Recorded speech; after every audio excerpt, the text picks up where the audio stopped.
Hello and welcome to the Season 16 NA Challenger Cup. I've got Sky Joker here with me. What's going on, Sky Joker? Oh man, not a whole lot, Ship. We're just some crazy excitement building up on my end as we grow so closer to this wonderful event.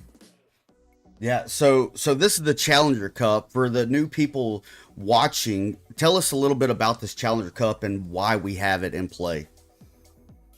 All right, so the Challenger Cup is essentially it's to decide, it's the wild card match. It's to decide the 8th slot for the eventual semifinals going into the later in the postseason. So the Challenger Cup is a chance for the lower teams or the lower brackets to make a name for themselves, to get that last seed in order to participate in semifinals, even the finals, if they continue to make their way through the formats, the tournaments. Roger that. So we have 6 matchups coming up right now. We have Atrocities versus Shadow Kings, Flashbangers versus LRRP, Proteus versus Wrecking Crew, Vindicators versus Blaze, Classified versus Cobra, and Latin Force versus XCOM VR. I mean, we have a lot of solid players that we just watched in this Play Your Way tournament. So a lot of them are still fresh. A lot of them didn't partake, so they've been sticking to scrims and pub lobbies. Do you think that's going to have any effect on how these teams play? And thrown in, you were in the Pay Your Way tournament, and you had a mixed matched crew of players. So, I mean, do you think that's going to hinder or help? Because we had a lot of intermingling of teams. You know, honestly, I don't think it's going to have that big of an effect, because while some of these players got to continue playing on a competitive level and such, and like you said, there was a mixed match of players, you know, team swaps, players played with people who they don't usually play with, etc. I don't think it's going to be that impactful, because these players do that anyways when they play, like you said, in their pubs or their comp lobbies. They kind of get thrown into a variety of different teams anyways. So I think we're not going to see a big impact as far as that goes. Gotcha. Yeah, I mean, I don't know. I think some of the teams that y'all just had one player on y'all's team that came in from another, a transplant player. So, I mean, but some of these other teams that we've seen play, they had like almost a completely different roster. So that may play, they get that muscle memory, they're used to that player being there. The same struggles they had to go through in the Play Your Way tournament, thinking that one of their players isn't there, they're not competing in the tournament. So It could, yeah, I could see that as like a short-term throw, Yeah. because you gotta think these teams, as they are under their names here, have been playing with each other for a lot longer than the scrambled payer way. But like short term, they might go, oh wait, in the tournament I had this guy, now I don't. That kind of throws me a little bit. So I could see that being a possible factor. But I think as we get into later rounds, that's going to be kind of negligible. Yeah.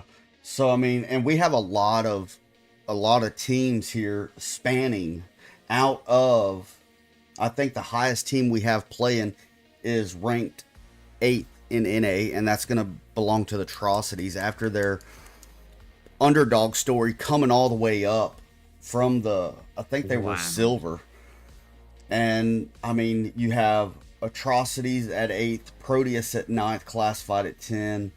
Then Latin Force right below that at 11, Flashbangers at 12.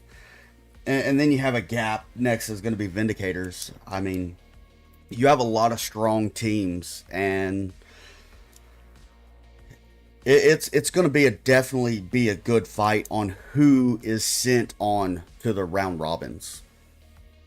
So you're saying we have a lot of good teams here. You don't think any of these guys are just gonna come through and sweep? You think this is gonna be a pretty hard fight? I think when you get up there with 8, 9, 10, 11, 12, that's where you're going to see a lot of these head clashings matches for sure. But like when you have that long span, because they're so close together in the rankings, you have that opportunity for it to be a hard match compared to like spreading the gap between 8th and 24th. That might be a little bit of a one-sided matchup, but like going through this match, being that so many teams are close together, we will see a lot of that clash to where it's a good matchup. Absolutely. I'm super excited to see how this all kind of works out. Are we going to have an underdog come up and really show themselves like Atrocities, or are we going to see a more OG team come in and show that they're still strong and ready to go like Proteus? There's just so many different ways, and that's why we love the Challenger Cup. You really can't predict it. Yeah, I know a lot of fan favorites are looking at Proteus and Classified, especially in Discord and even the EU Challenger Cup matches. They were talking about it in the chats there. So, I mean, it looks like fan favorite is going to be Proteus and Classified. Proteus, of course, they're going to be a shoe-in for fan favorite. They just played on stage, winning the Pay Your Way tournament. I mean, got to hang out with those guys a lot. I mean, good group of people, and they were able to maintain level heads. Absolutely. So. It definitely was not an easy fight for them. And you got to think, even though they just won that, they're also, you got to take into account how they played in last season. You know, they kind of got a little bit to make up for, you know, a point to prove here. Yeah. Yeah, and I mean, just stepping back to that Proteus match on stage, they went up against Animal House, ranked number 1 in A, and they were able to sit them back down. So, I mean, sometimes these numbers, these stats, or these rankings, I mean, it all depends on where your mindset's at. Oh, absolutely. People, the way you're feeling that day, the way you're thinking that day, and even just against a particular team, how you're approaching it, you know, these are all massive variables in a game like Onward, and you really can't just say, oh, the team on the higher seed is going to be better every single time. Correct. It's just not going to be that way. Correct. We do have a lot, and we do have lobbies starting to form up in the match. What match are you casting?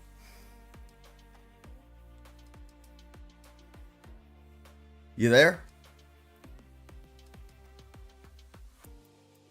All right, so I will be casting Classified versus Cobra. We are still waiting on the lobby to come up. I mean, like I said earlier in the broadcast, Classified is one of the fan favorites according to the chats and chatter I've seen in Discord and in YouTube. So we may have a strong following on here, but be sure Sky Joker is going to be casting, I believe he's going to be casting Vindicators and Blaze. Another old name to VRML is Blaze, and that's who he's going to be following this first round. I absolutely am. Sorry, I had a bit of a mic issue there. Oh, but it's yes, all right. I will be grabbing Vindicators and Blaze. Hopefully, we don't have to wait too long for that spicy action to come out. Yeah, absolutely. Like I said, we are having lobbies starting to form up right now. So, yeah, I'm about to get into it. Sky Joker, best of luck with your cast. And we are going to be keeping these live or these streams going live and just rolling over into the next cast. These teams, they go through bans, a ladder style ban, until they come down to 2 teams. The home team does pick the map they're playing, and then that's the map they play, and then they go off to the next match. So,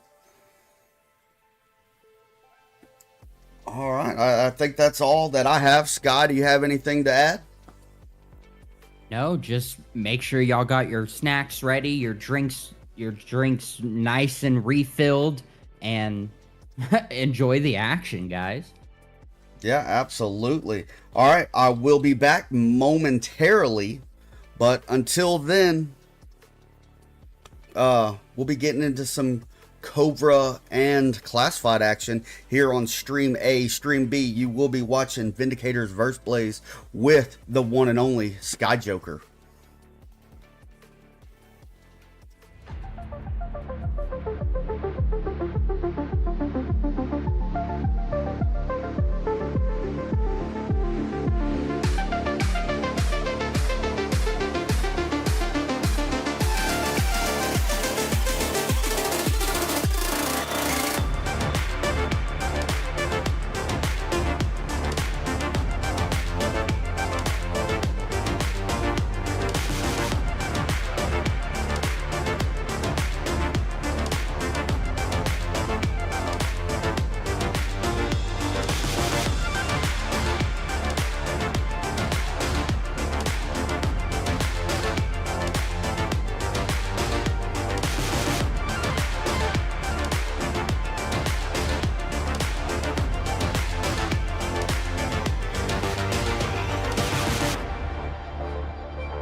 Hello and welcome. This is going to be the Classifieds versus Cobra match. Stand by. Let me get a few things up in order right here. But it's going to be a good one. I decided to do this cast for y'all right off the rip because this is going to be a fan favorite. Classified. A lot of people are talking about them in Discord and in the EUCC chats on YouTube. It's going to be a good matchup. They've already picked their first map, or their map that they are going to be playing, and it is going to be Cargo. It's going to be a hot, fast-paced round. I may jump into a few other matches throughout this cast and pick up on where everybody's at in this CC tournament, in the Challenger Cup tournament. So it's going to be good. We are waiting for, it looks like we have a full lobby right here. We have Classified versus Cobra. The starting lineup for Classified is going to be Rambo, Street Villain, Pounds, Texas, and Gator Killer. On Cobra, we're going to have Maybe Not, FFFT02, 7 Red Tie, Undo, and Sabika. So that's who it is going to be on the Cobra side. And Sabika, if I said your name wrong, I apologize. I don't do it on purpose, but working with what I got. So, and here we are going into round number 1. I will have those names, the rosters on the screen so you can see this. So here we go, round 1. Like I said, this is going to be the starting lineup for Cobra versus Classifieds.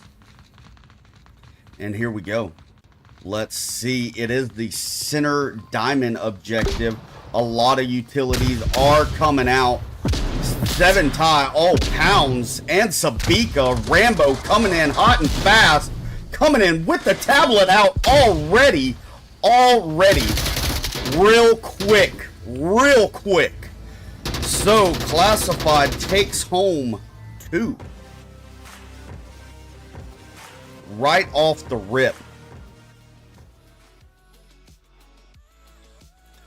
Rambo wasted no time. That is a hot and fast objective, like I said, right there in center diamond.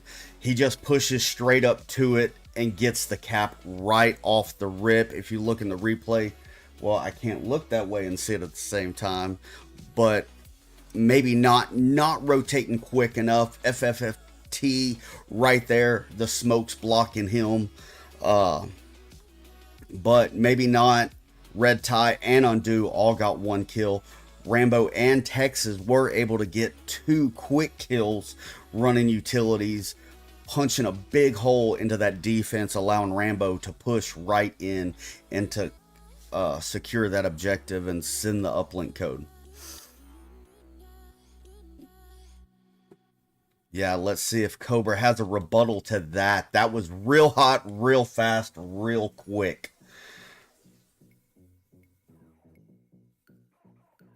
I would like to thank everybody that's in the chat right now. We've got Suplex, Hawkins, Mystery 18, Fakey, Oasis, Citizen Erase, The Boss 1237.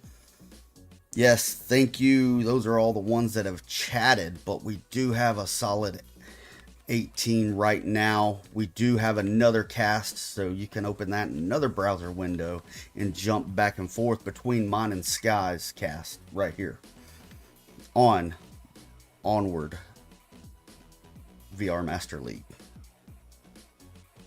So we are going into round number 2. Here we go. Get those KDs on the board for y'all. There they are, trying to get it to where everybody can read it clear. All right, let's get to it. Let's push over here and see if Cobra is gonna have a solid. A lot of utilities. Sabika down in Street Villain, and Villain dying to his own fire. FFT Has pushed in. Is he going to get this quick pick onto Texas? Yes, he does. He is pushing up. No one is rotating. They think they have it. Is this going to be a back-to-back cap? I believe it is. FFT has all the time in the world. Pounds rotating in and stopping it, allowing them to get the win. Oh, that was a close one. Cobra trying to come in strong, getting that cap, hanging out in the Connex box and not rotating around that door. I think would have given him a little, those few extra seconds to send that uplink. 7 digits trying to get it. Just Pounds was able to rotate and stop it before it went through. Rambo sitting up there with 1 objective sent, 4 kills and 2 deaths. Top fragger, top worker, pretty much putting in a lot of sweat on this. It is 3-0 Cobra right now for Cargo.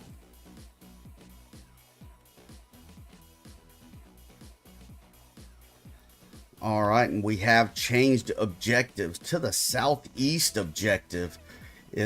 This objective tends to push a little slower because it is so far south. It is the most south objective for Cargo. And Marsoc has to get those steps in to get to it.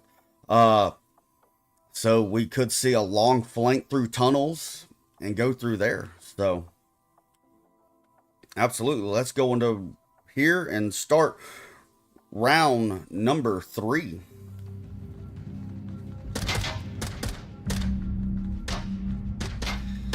All right, let's come over here to Cobra, who is defending right now. Smokes do go out at the entrance of tunnel, it looks like, or boxes. Rambo, the one who capped last time, gets clipped off. Maybe not stop that push. He was tablet in hand, and Classified has really slowed down their push. They're anticipating an aggressive push from Cobra, so they have totally changed pace. Texas pushing in. Sabika should be hearing this. Trying to get something on Pounds. Oh, Pounds dropping the smoke. Texas coming in and owning boxes, just clearing it out. FFFT not there to get the refrag. Does have a line, but does have Texas in a pinch. Maybe not. Oh, not peeking. So I don't know if there's a lack of communication, but maybe not. Already throwing the C4, getting the down. Texas getting that confirm. Is Street Villain gonna get the revive? He is. Undo. Taking out Pounds.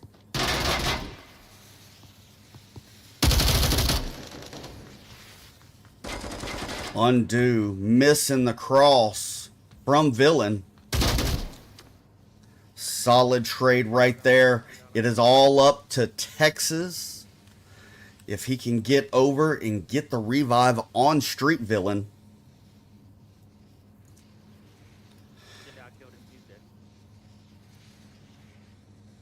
Seven red tie, and FFFT are both on objective, watching it, not pushing out. Texas does get the revive. Let me see your flash. Okay, so look, he's all the way at this corner at the end of the container. All right, they're calling FFFT out.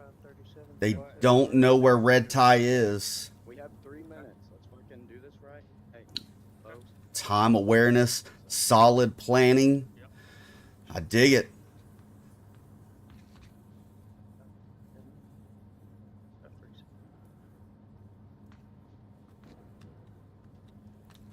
Here we go, and FFT does take out Texas, who called him out. He did find a little sliver of a line. It's all going to be up to Street Villain now.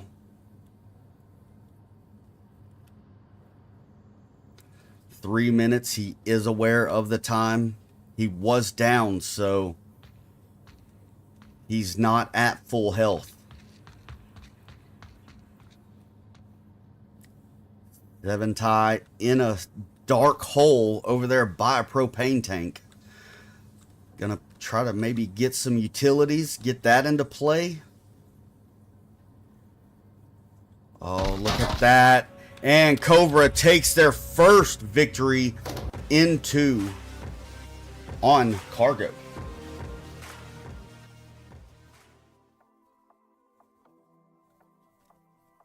So Cobra standing, trying to change both play styles, trying to own that center line right there in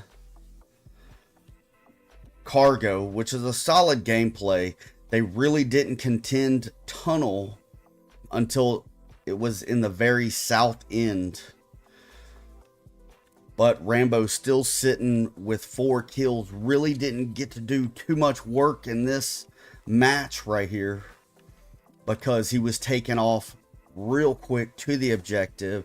He had a mission, tablet in hand, and just couldn't get the opportunity to get close to the objective to send it. I guess Cobra had that in their mind. That's what they were going for, and that's what they were going to do. You do have Texas sitting in with 3 kills, but on Cobra's side, you have a whole lot more kills.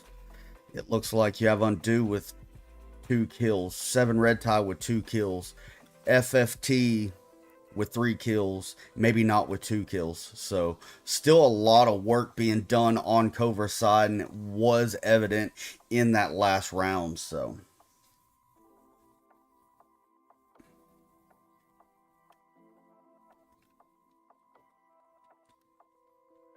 absolutely, we're sitting here, we're still in that south objective, and now it is Classified's time to defend, sitting at 3-1 right now. So if Classified can stop this Marsoc push, then it's going to be the end of this map. Let me click over to round 4 so you can see those KDs on the screen, and we will get into it. Here we go. Let's go. A lot of utilities coming out. Focusing on middle. Utilities going out. A heavy push. Oh, Rambo does take out Red Tie, and FFFT did punish Rambo for that. Send him back to the tent on that quick refrag. It did look like they were bundled up real good right there. Still slowing down. Gator did look like he had a line on, maybe not, until you had a Cobra smoke come out and block that line. A total change in pace on both teams. Classified giving up. Oh, look at that. I was just out of angle on that. Street Villain and Texas taking out Sabika on this. Undo coming up and gonna push the same line. But as I was saying, I mean, Classified has given Cobra an opportunity of a lot of real estate on this objective.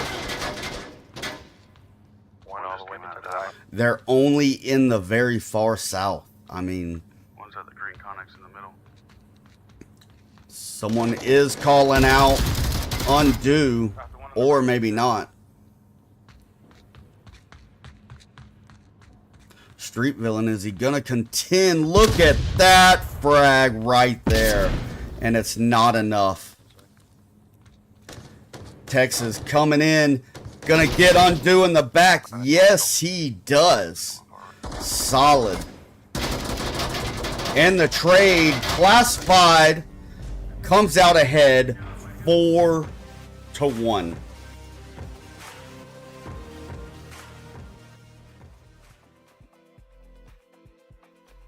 All right. All right. So we have top fragger with Texas with 6 kills, 3 deaths. That is going to be the end of the match. Classified versus Cobra. Classified took cargo with 4. Cobra with 1. Y'all hang tight. We will be back. We're going to go check for another match. Maybe we can get that on the cast for y'all.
All right, I did find one we are watching now. Atrocities and Shadow Kings.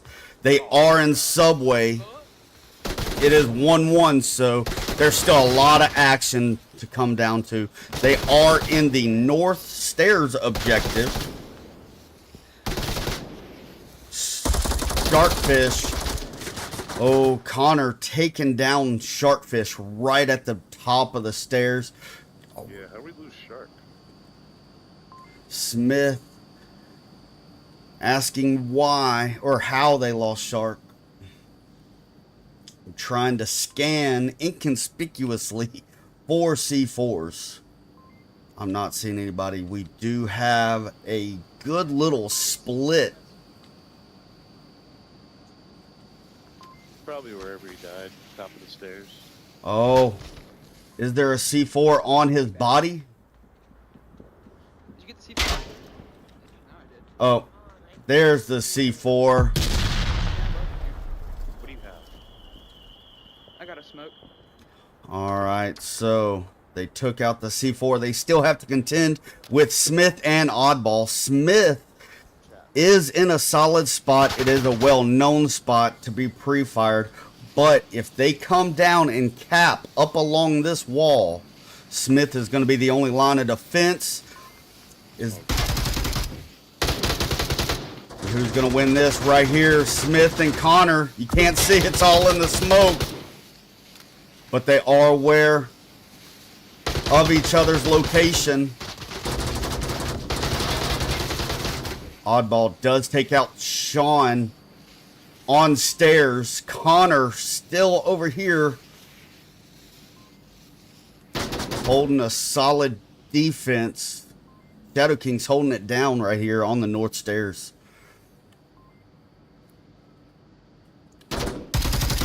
Oh, Connor.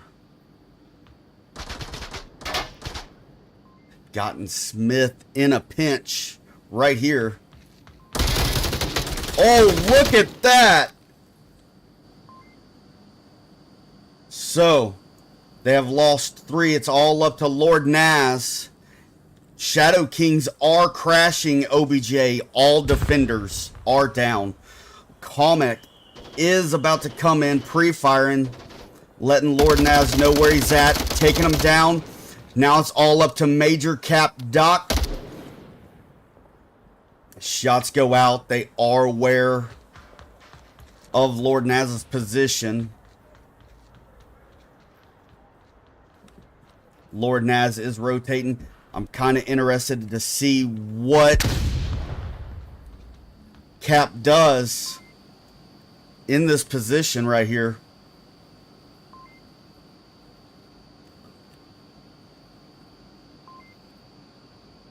Lord Naz does look like he's rotating. And Cap is not aware of what's going on.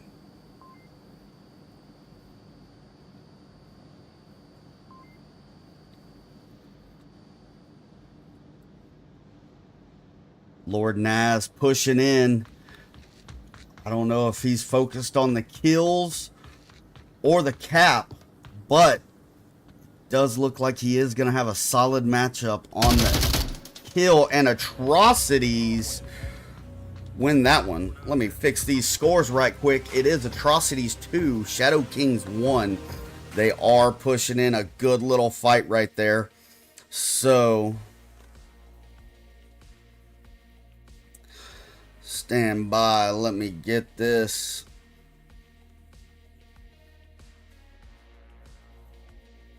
Oh, look at that. Let me, there we go. Okay, that was easy. Yes, Atrocities are winning right now. 2-1 on Subway in the Season 16 Challenger Cup.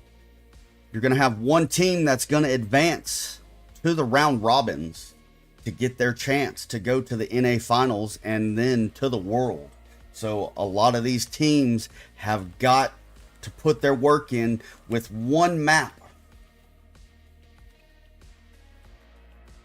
So here we go. It did look like the Shadow Kings had a solid defensive strategy right there. They were overpowered on the north stairs, trading out all 3 of their defensive players to the other 3 Marsocs, and then Lord Naz comes in off the rotation. So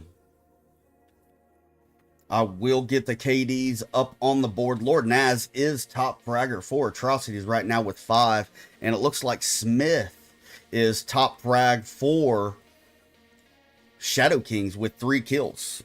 So let's get into round number 4 for this one.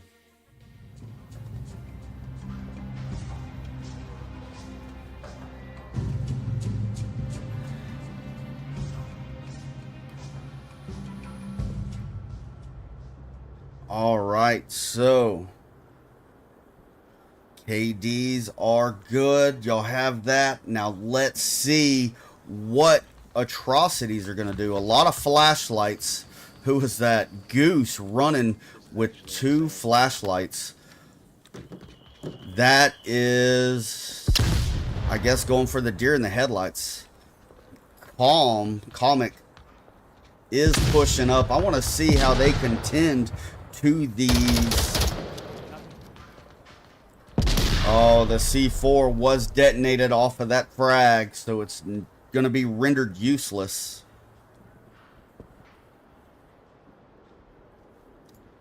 Comic is pushing up. Cap rotating around, coming up the rear with Sharkfish. Oddball, it looks like, is holding a rear guard, so to protect from any type of flanks. Major Cap does see Connor, tries to put some rounds down range on him.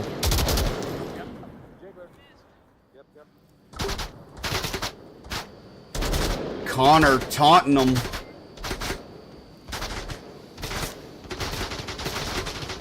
We do have, oh, Connor taunting a little bit too much.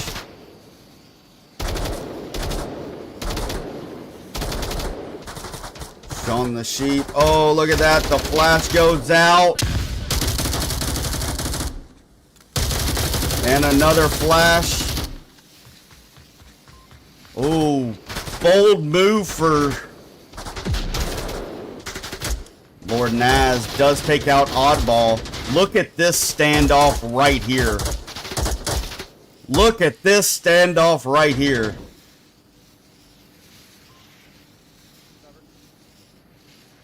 Look at that. Unaware the smoke. Who's gonna... Oh! Goose and Sharkfish do trade. Capdoc does take out Connor, who was taunting. And no one's on objective. Is this going to be a cap for Shadow Kings? Lord Naz trying to crash OBJ right now. Outnumbered. It does look like it's going to be a cap. They're pre-firing, but nobody's there. Trenton rotating around on the flank. Smokes out. I don't think they're aware that they can cap up against that wall right here. Lord Naz does make it back. Trenton takes out Cap. They are in a pinch. They had an opportunity to come in.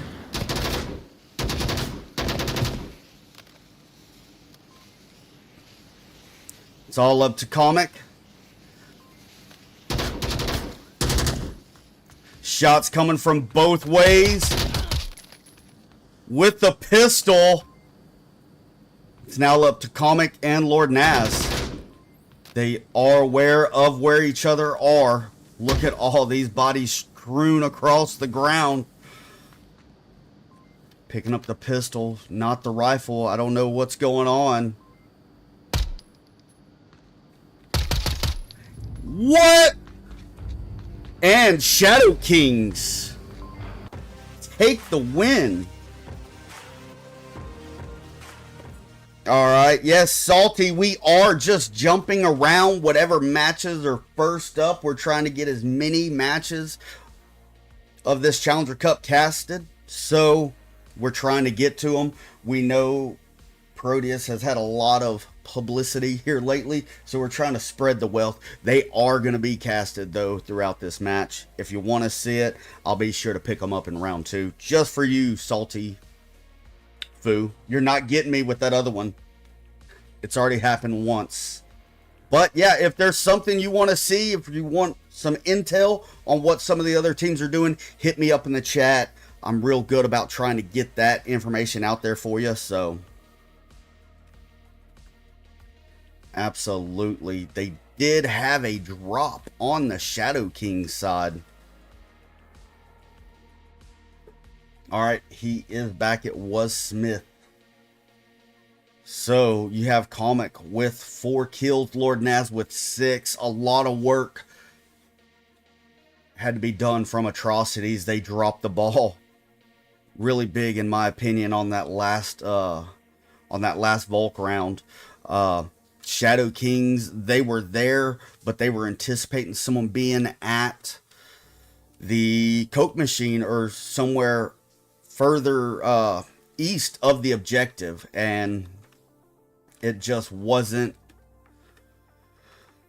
in the cards. I mean, they had opportunities to get the cap. They didn't take advantage. They were still working off incomplete intel. So, but let's hop back in. We have changed objectives. We are in center market. Here are those KDs on the screen going into round number 5. Let me get it to a good spot to where you can see all those KDs, and let's get into it, shall we? So Cap is coming out, putting some C4 right there, real high. I do not know if that's going to be able to pick anybody up or not, but it does look like we have a solo push from the north, and that's going to be Trent. I'm going to keep an eye on this just for that solid C4 kill, possibly coming from Cap Doc. Major Cap Doc.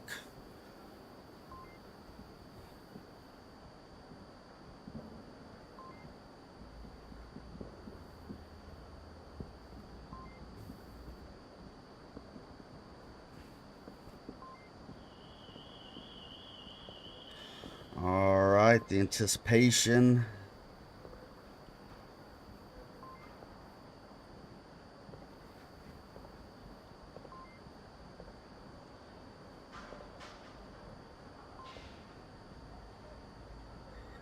Let's see. Here we go.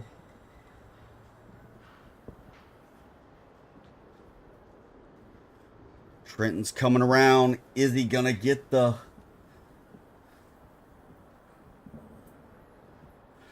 Is he gonna get it? Footsteps. I don't think Cap can hear it.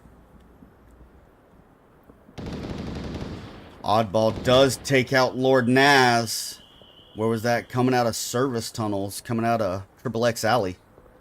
That C4 is up here. Trenton.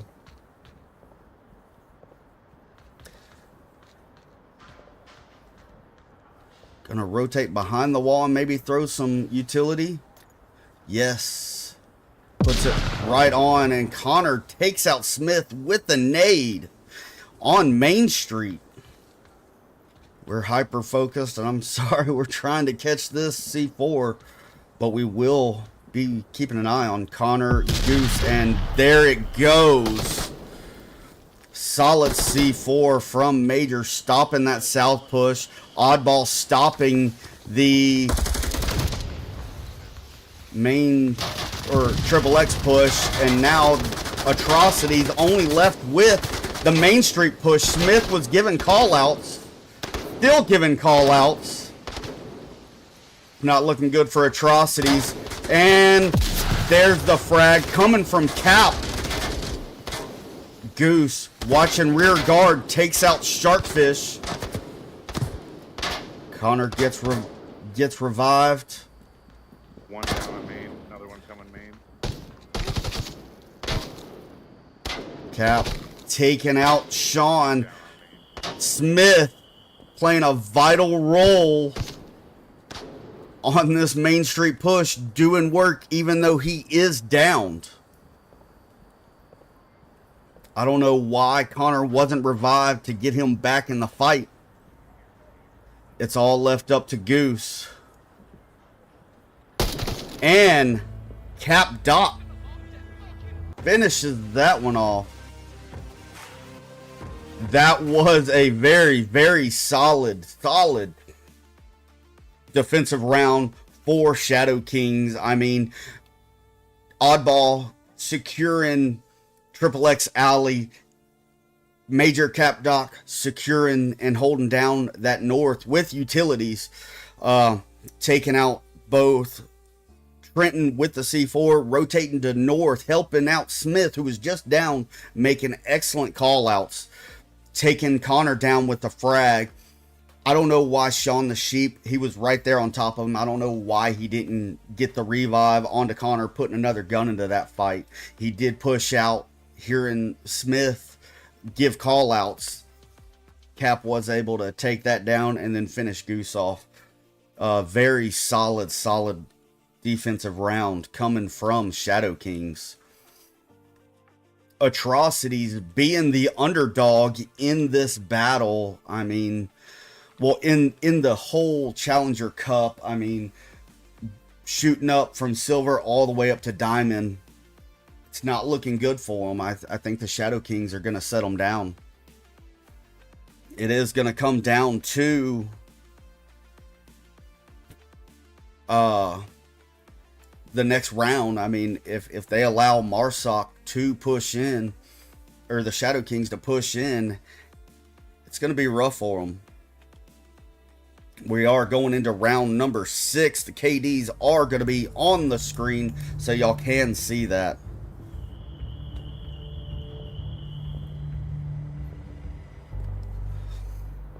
And there we go. Major Cap doing the work. Last round getting 7 kills. Solid plays right there. All right, here we go into it. Atrocities pushing out real aggressive. Sean the Sheep picking 2 off. Smith coming around the corner, just missing Sean the Sheep. Call outs are being made. There is still one in the south. Smith has rotated. It's going to keep Sean contained here in the south for a good minute. Comic and Major pushing up from Horseshoe. May be able to pop Sean off in the back. Let's go down here and see their mindset, see how they're pushing. Pushing synced up. Smith is rotating around.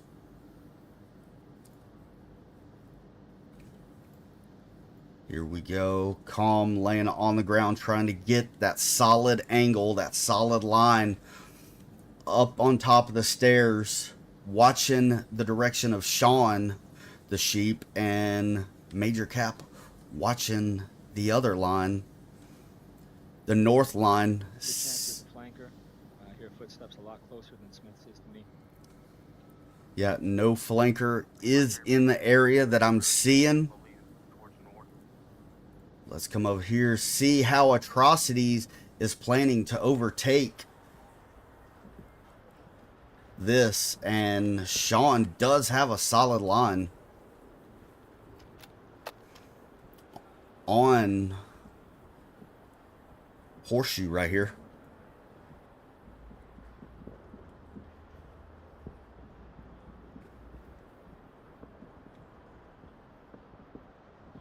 Here we go.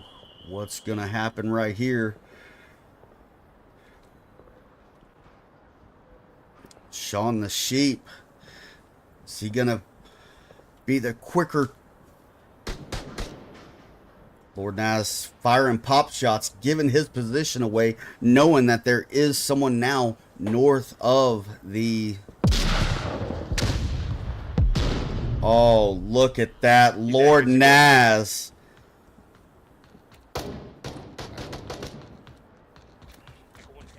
Stopping that push right there with one well-placed C4 that I even missed.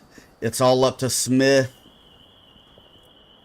You've seen him do work in the past. Let's see if Smith can come in and in this match right now, or are we going into a round number 7? Flash goes out. Sean anticipating this south push. Here we go. And it is a trade. Coming in hot and fast, and Atrocities win that. We are going into round number 7 on this.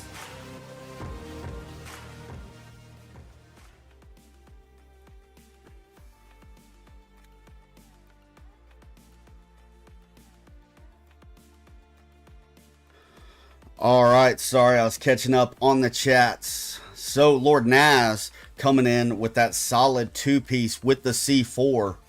Is sitting at the top of the leaderboard on top frags with 8 kills. Major Cap still in there with 7 kills. Yes, like I said earlier, we are trying to get as many of these matches casted. So we're trying to see what y'all want. Apparently, y'all have spoken. Y'all do want to see Proteus casted. So in round 2, that is going to be the match that I'll be casting. Depending if Sky wants it, he can take it. But yeah, we will get it done for you. The people of VRML have spoken, and we'll bring it to you. We listen.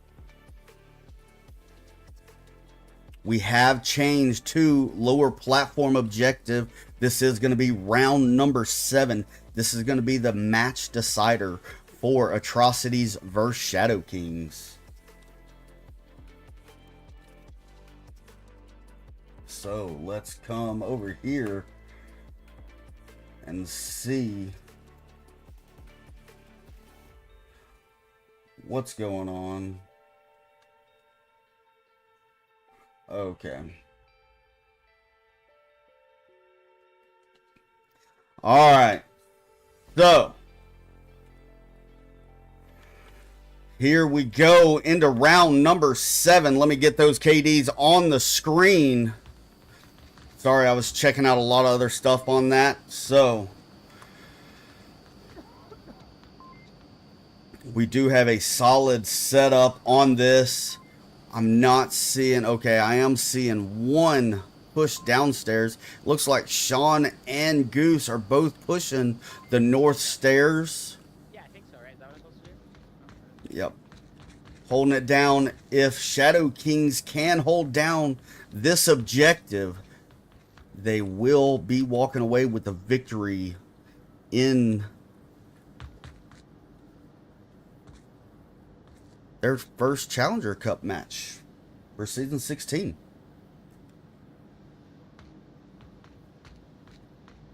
They've been able to maintain some solid defensive strategies, even down. Smith making those very excellent call-outs, helping his whole team, even though he physically couldn't be here. But looking at this setup, I mean, you have Cap over here listening for the audible cues, Kalmic right there watching the tracks all the way down, Smith right on objective, and he can hear audible cues from these north stairs coming in. Oddball, Sharkfish, and Cap both, or all three, down here at the south stairs to the center platform. Major Cap playing double roles, listening for audio cues in service. Shark being able to listen for those audible cues down here.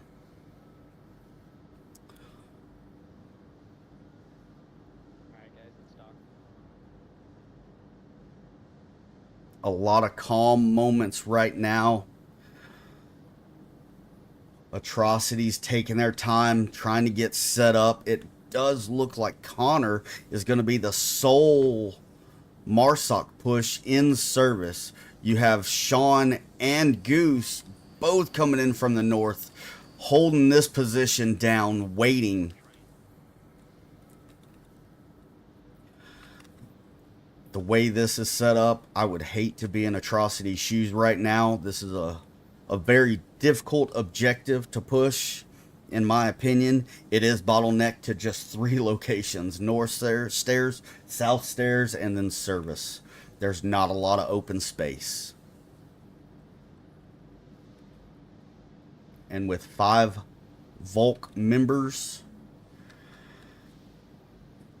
it makes it very difficult.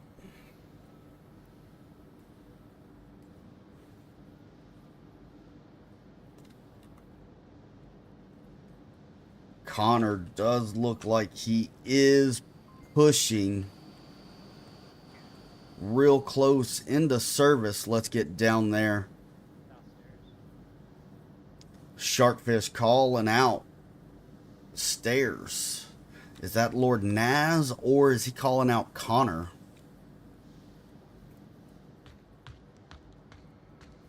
Shark making audible cues himself. Lord Naz could be hearing those.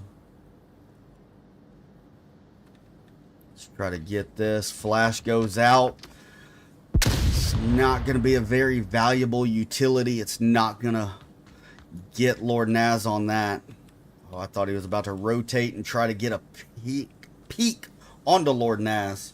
Lord Naz utilizing that handrail as a solid cover. I mean, the human eyes are focusing on movement, and when you have so much obstruction through those handrails, that is a pretty solid peek coming out of Lord Naz. Smoke goes out, but I guess it clipped through. I'm not 100%. Another utility going out. Not going to be of any value, as Trenton and Lord Naz both now are contending the stairs, and Sean pushed into north stairs, calling out Smith and taking out the north. But just noted, Lord Naz does take out Cap and Sharkfish in the south. Connor pushing out a service. Comic is prepared for this. No. Sharkfish and Major Cap took out Lord Naz. Sorry about that. It's only Trenton right here coming out of the south stairs. And, oh, look at that. Down from Connor, and Shadow Kings doing work. It's now all up to Goose. A very, very well synchronized push from Atrocities, but Shadow King's defense holding this close to objective, having those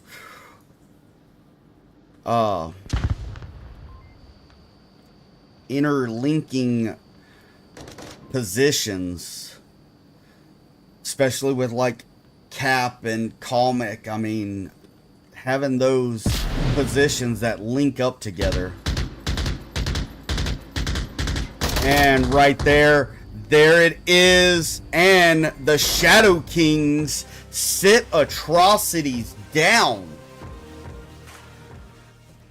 Shadow Kings overtaking Atrocities, setting up on that very solid, close defense set up on that objective, allowing Marsoc to push real close, giving them that false sense of security and being able to push in. But as soon as they touch that lower platform, Shadow Kings were there to just take Atrocities out of the mix. Sorry about the KDs. I didn't get the KDs on that last match. But we are going to go through and see what maps or matches are available. So stand by. We will be right back. Be sure to check out Stream B with Sky Joker to see what he's doing right now. One moment.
All right, and welcome back to Season 16 NA Challenger Cup. I've got Minsu with me now, just finishing up from the EU side. Is that correct, Minsu? Yep, couldn't be correcter. Good deal. Y'all were requesting it in the chat. Y'all wanted to see some Proteus, so I'm here to bring you round 2. We're starting off with Proteus versus Flashbangers.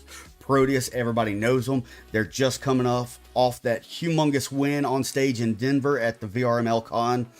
And then Flashbangers coming out of nowhere this season as an assault team, trying to make a name for himself here, challenging now the Pay Your Way tournament winners. Minsu, you have anything to say on that? Well, Proteus, like you definitely mentioned, has won Pay Your Win tournament on VRML Con 2024. Well, they were always ranked on top on the NA region. And like you said, Flashbangers are a new team, though they are really making up fast. So yeah, I'm pretty sure this will be an interesting one. Yeah, and Proteus, I mean, they're known, I mean, they can really shift gears and come at this high-paced speed. And then you've got Flashbangers who's been playing Assault. And that's how Assault players play. They play fast. They get to objective. They have to send the uplink. And it's all about quickness. So I'm really interested to see how Proteus takes this Assault team on, really, in their game of uplink. Yeah, the styles could vary, but like you said, Assault is usually considered who gets the uplink first and then holding it. Because there's revives and respawns, actually. Yes. And you can talk in the 10th. That's a big thing in Assault that really it's a con for Flashbangers. I mean, once they go down, like in Assault, you can normally go over and talk in the 10th and make them call outs, but you can't in this. So you're relying now more heavily on what I like to do is if I hear the gunshots and I can check my tablet where my partner or teammate goes down, then I can anticipate where that player is based off his gunshots. So in Assault, they really don't have to rely on that. So that could also hinder Flashbangers. Well, it seems they've decided their map to play on. Where are we at? Seems to... Yep, right here. Yep. So let me get this switched over in the assets and we will hop in.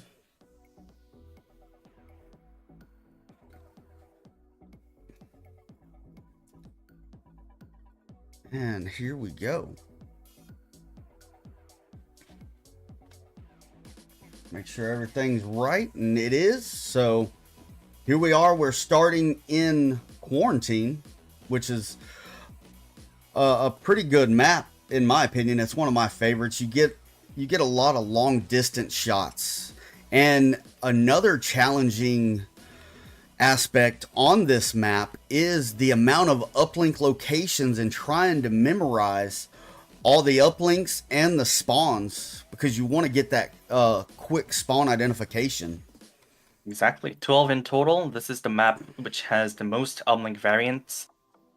And then, well, usually a map considered to be tricky according to which level you're playing on. Yeah. I mean, in every level, this is considered a tricky map because it is wide.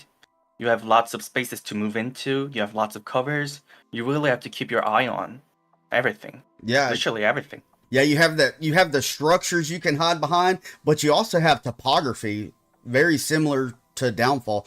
Downfall has way more topography than what Quarantine has, but Quarantine still has that topography that you don't have to be hiding behind a structure. You can be hiding in like Crater by gas station and still have that concealment. Sure is. And this map, well, for flankers, this is like in heaven. Yeah, absolutely. All right, we are coming in. Flashbangers. I'm gonna go over the players right quick. On Flashbangers, you have Tenet, Darren Clark, Acquire Monster, Siri. Oh, I gotta be quiet about that. Have all my Apple products going crazy. And Dub 14. Proteus, you have Peas, Goddess Shinobi, Amakosic, and I'm Miggy and Select Pie. That was the same roster for the Pay Your Way tournament also, so those guys are very in tune and synced up with each other already. Exactly. In Pay Your Way tournament, they actually victored over Animal House, if I recall it correct, who is Yes. currently ranked first in NA region. Yeah, So absolutely. this is not a team that you could easily defeat or easily outnumber. Yeah, absolutely. And I think their current Proteus is currently ranked 9th in A right now. Flashbangers, I think, I'm not 100%. Let me come over here and check my cheat sheet right quick. They're ranked 12th, so they're right there in the rankings. But like I said, I mean, those numbers don't really affect anything. Because, I mean, Proteus being number 9th come in contending Animal House. And those are both rostered teams. They didn't have any outside team members playing on their teams. So, that was the VRML regular season roster they were playing. Yep. It sure does sound so. While the players are ready up, I want to talk about the win rates of Quarantine on this season, both teams, how they have played it out. You know, the interesting thing is, well, Flashbangers played it twice and actually won every one of it. Mm-hmm. 11 rounds played. Round win. Oh, this is kind of this is odd though. 11 rounds played, but 3 rounds win. That's kind of odd. One more time with that? Oh, sorry. I got it wrong. Oh, They okay. played it twice, never won out of it. Yeah, sorry about that.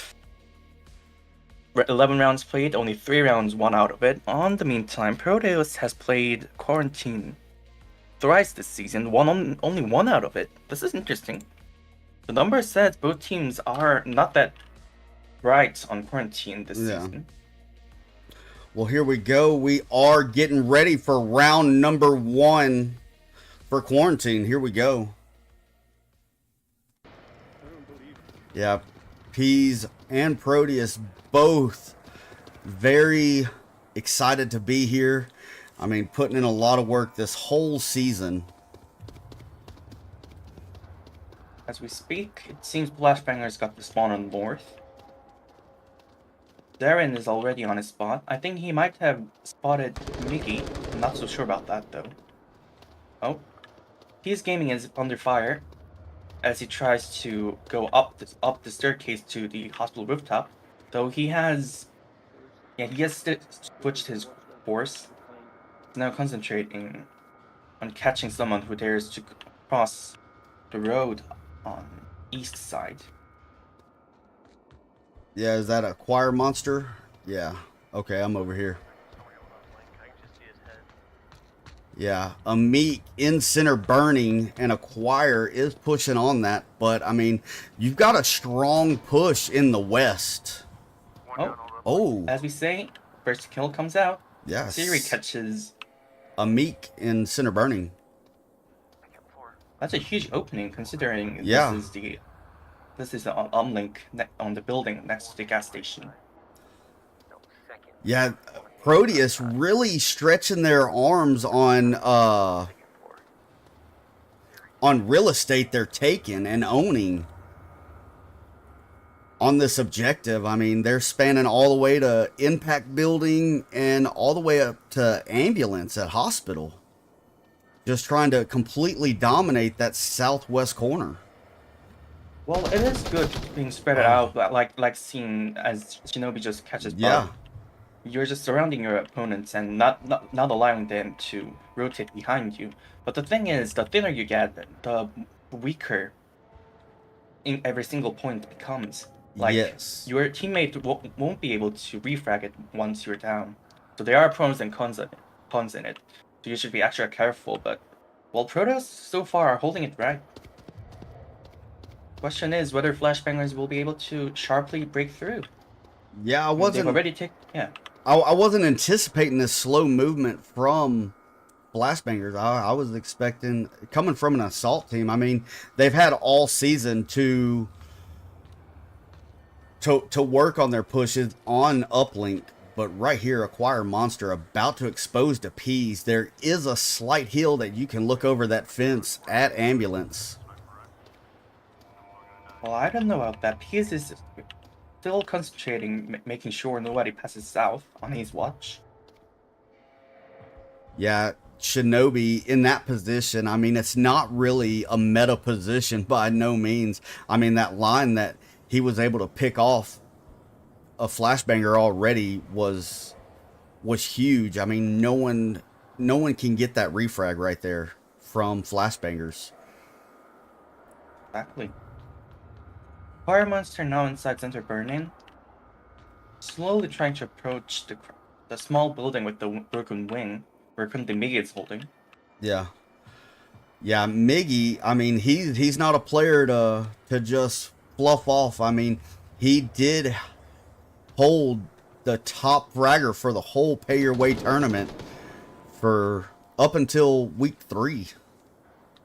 Comes a kill. Shinobi catches one. Yeah, Shinobi. Flashbanger is now down to 3. Oh, and he knows Siri is down below him. Looking for it. Oh, just missing it. Yeah, the angles are tied. Another honor timing. So, if you turn a little more, he might be able to catch both. Yeah, I think they are aware of where he's at. It's just trying to find him. Oh, it looked like Siri was rotating back. Just hearing Siri rotate around. Can y'all shut the fuck up? Shut the fuck up. Oh, Language. yeah, someone. Oh, look at that. Shinobi catches C4. Siri. Yep, nicely with the C4. He knows Tenant is there. Yeah. Definitely knows this. Yeah, I guess something in IRL was giving out Shinobi's position, so he had to express his concerns on that. Oh! And Select, he was where you. Oh, never mind. And Shinobi downs Tenant. Oh, but the Fire Monster actually caught Miggy.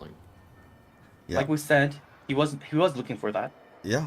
as he entered burning, but now he got P's attention. P's is now looking for him.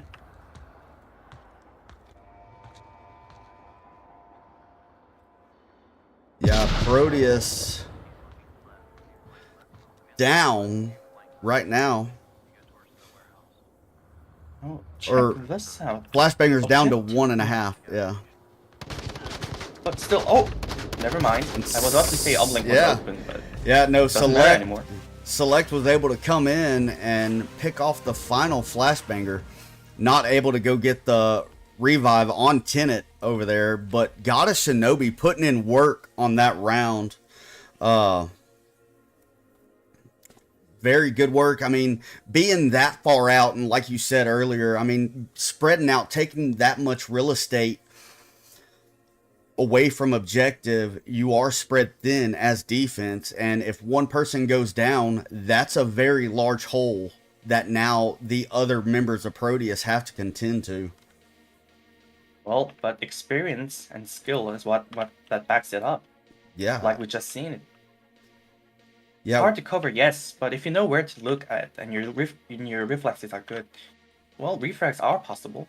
Yeah. Still, it might take some time, but well, they know what they're doing. Each members know what they're doing, where they need to cover, where they need to look for refrags. Yep, absolutely. There is a poll in the chat. Go be sure to click on the team you think's going to win. Is it going to be Proteus that takes quarantine, or is it going to be Flashbangers? I'd also like to send a shout out to Almighty Kitty and James Boak for your donations. We gladly appreciate those, and we're very thankful for them. Sure do. Well, same objective. This time Flashbangers will be on defense and Proteus on offense. You know, like you said, because flashbangers are consisted of assault league players, I'm kind of curious to see how they will set the defense up. I mean, attacking is kind of different, but the defense setup of assault is kind of similar to upping, right? Yeah, I mean, so what I like to do on this objective, I like to go and identify that spawn. Proteus does have that quick spawn already, so I want to see if they can do that. Oh, already, And- Shinobi catches one. Yeah, Shinobi This is doing huge. work. Tenant is also down by Amikose. Fire Monster catches Amikose. That was a nice free frag. Oh, Bob Oh. catches Peas. This is huge. Acquire Monster right here. Is Select Pie gonna get it, or is Acquire Monster gonna try to... Oh, it's been shot. Like right now, no one's there. Migi Yeah. catches Siri. 2 versus 3. Not large as this. Already both teams are down to 3 and 2s. Yeah, very fast-paced action right here. Shinobi checking out those windows, trying to see, gets a peek, and the trade Oh. comes out Down from trade. Miggy and Acquire. Yep, it surely is. It's now Bob alone on object. Well, he's not directly on object. Yeah. Oh, What's was that? that a C4 that was thrown? Or that wasn't the last That was a C4 thrown in the smoke. It hasn't been deployed, but that where it is on the hill in that topography, I mean, Proteus can run up right on it and won't know it's there until the last second. Well, I don't know about that, because currently it says the C4 is deactive, or Oh, yeah, it's too close to objective. I don't know, maybe a grenade and chain Yeah, reaction yeah. is possible, but Bob's location is good. Yeah, that is a cap location that you have to be aware of. Right there, just on the outside of that building in between that hall. But it looks like Shinobi and Pi are gonna try to push up, sync together. I don't Seems to be the case. Yeah, I They're don't coming see in from both sides. Yeah. I don't see how they're gonna get the cap. I think they're gonna have to go for the kill. Shinobi is checking tablet. I don't know, maybe with the flash, if anyone has it. If you're sure where Bob is, you can deploy a flash and maybe try capping. Yep. Okay, Bold one move. footstep and this will all break. And Shinobi still don't have his gun out, and look how close he is. Oh, is that a knife? Bob is Is it shooting. gonna be a knife? Yes, it is. Is this a nice Yes, kill? it is.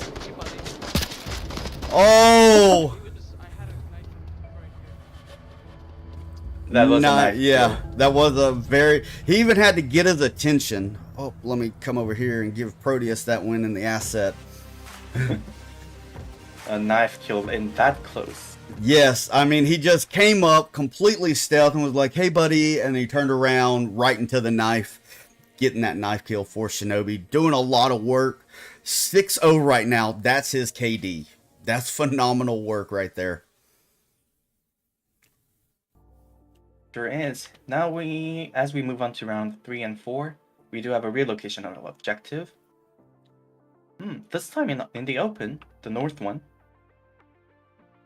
Yes, and there Yeah. is a quick spawn on that east side, so like contending to that, I mean, is trying, and like I said, spawn identification is real important when I play. I really like trying to get that spawn identification. Exactly. If it's quick spawn, you can instantly fire at them while they're crossing. So even if you get quick spawn on this one, it's kind of tricky to actually utilize it. Yes. It is very common. Let me see. Oh, you know what? Let me do this. I forgot to show you what I'm looking at. I apologize about that, Minsu. I'm No, no, it's I'm fine. leaving my co-caster hanging. It's I fine, gotcha. man. I gotcha. No, it kind of proves how tight this match is, so it's okay.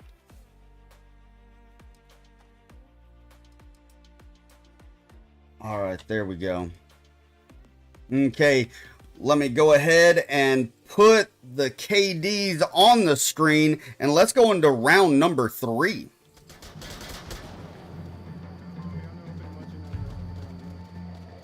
Yeah, I'm going wide so they can't get. So DJ Griffdog asked if a team loses, are they out? No, it's still going off of overall at the end. Exactly. You get to play four matches, if I'm correct. Yes. And, well, it all adds up, okay? It seems Flashbanger's got the hospital side spawn. And I'm pretty sure Mickey's also got. Oh, but Darren got him first. Yeah, that, I mean, just bug? that looked That's like both- Miggy yeah. was going to get that pick off the rip, but no. Oh, fired back on him. Oh, Oh. check this out. No, Shinobi is finally down by Yeah. Darren.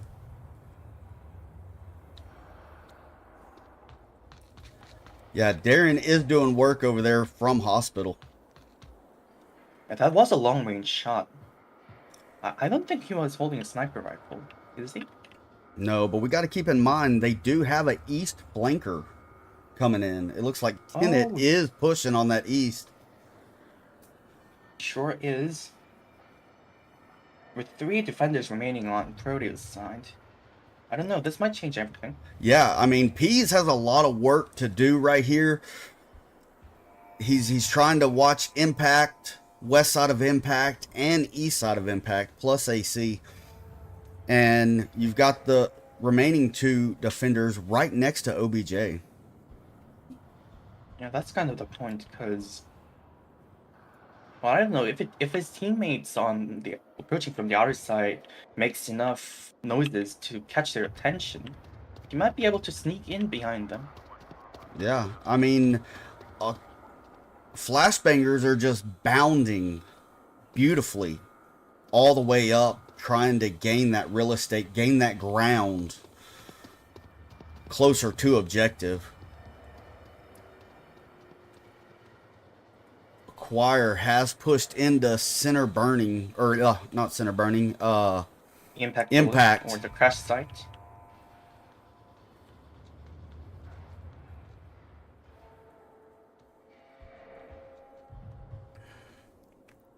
Well, it might be a daring route, but if he climbs up the wing of the Yeah. broken plane, yeah, in luck, he might be able to catch the Select Pie. Yeah, let's see what type of advantage he could have. I don't think... Yeah, he may be able to pick off Select Pie. Graham holding down this wall. This wall is very crucial because you can be on the other side where Graham is at to send that uplink right there. Exactly. Oh, he's checking. Select Pie is hidden for now. So. Yeah, Grenade comes up. Oh, misses by an inch. If a choir monster was up on that roof, he would have been down by that. yeah, Select is exposed and Acquire Monster is scanned. Oh, he was exposed. He has rotated behind that Connex box. Lieutenant is getting ever so close to the uplink, silently. Yeah, I mean, Acquire Monster could even push out and get Peas. Oh, he could have got Peas. He's rotated further now. Peas knows someone's there. Oh, Darren and Peas might just run into each other at any moment now. Oh, look at that. Tenet and Siri have both pushed into this east, far northeast. Hey, so they're literally... Oh, Yeah. This is... I think this east push is going to be just brutal. I mean, if Tenet continues to push up, he's going to be able to get Gramster right here behind the wall. And then rotate out and get Select. Oh, Select catches Siri. Tenet now knows someone's there. But would Select Pie be watching this angle? Yeah, a lot of verbal cues, and there's Oh, Tenet Graham's down. Gramster. Select Pie now knows someone's there. Grenade comes in Oh! perfectly downing Tenant. Look at that. That was a beautiful grenade and acquire. Oh, accidentally team killing. Yeah, team killed, Grenade got him. down select pie, and confirmed. Guy's still on roof. Guy's still on roof. Yes. Gramster and Select Pie are both down. It's now Peas alone standing. Yeah, and trying to get to that objective or those teammates to get them back in the fight is going to be incredibly, well, was incredibly difficult. But now with Choir Monster out of the picture, yes, those revives can go out. Exactly. And Darren won't be able to approach line of fire any soon. Oh, that's a dead body probably. All right, so Peas Trench. is back up. Go, focus on Peas check the playing clock. medic. Yeah, please paying medic. backside. We'll check the clock. We only have 12 seconds to go. Yeah. All Proteus has to do is now hide. Yep. 6 seconds. It's all up to Darren. 3 up. He's unaware of that. And runs out of time.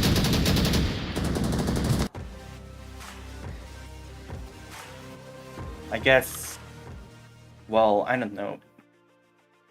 Assault does have longer play time, so Yes. I don't know. They might not have gotten used to the uplink times, which is 6 minutes according to Verimo rules. Normally it's 5 though.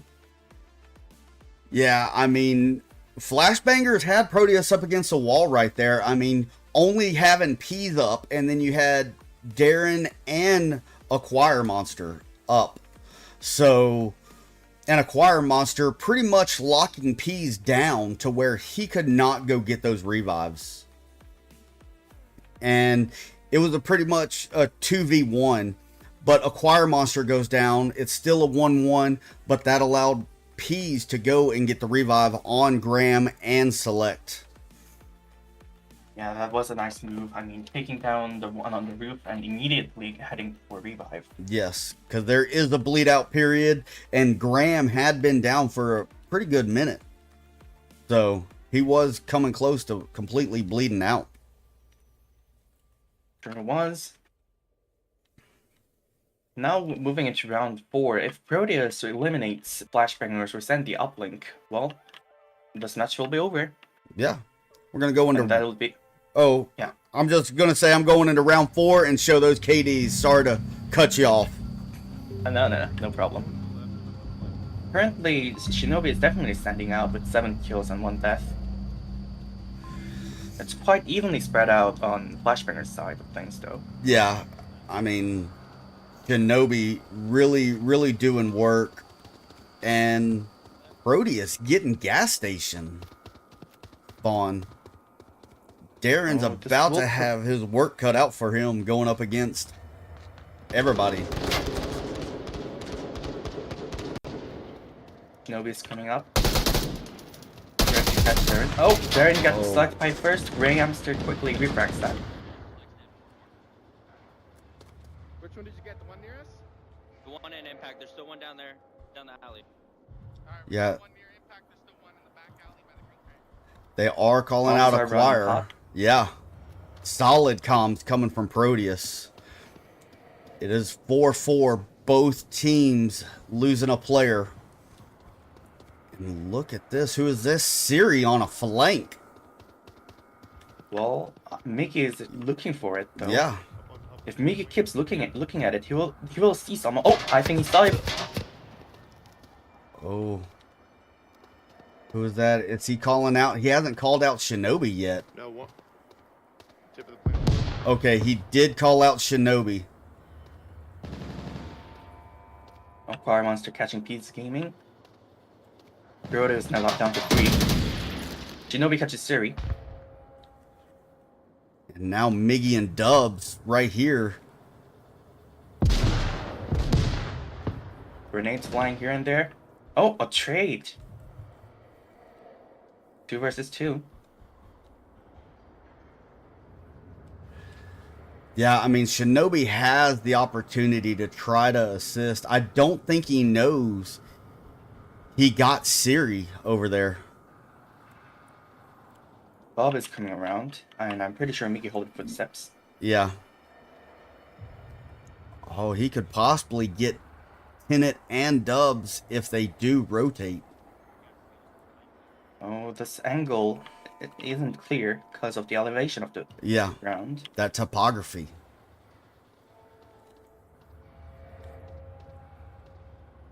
Bob is really bugging Mickey right now. He is all over the place. He's coming around. Oh, and the Oh, a down trade trade. goes out.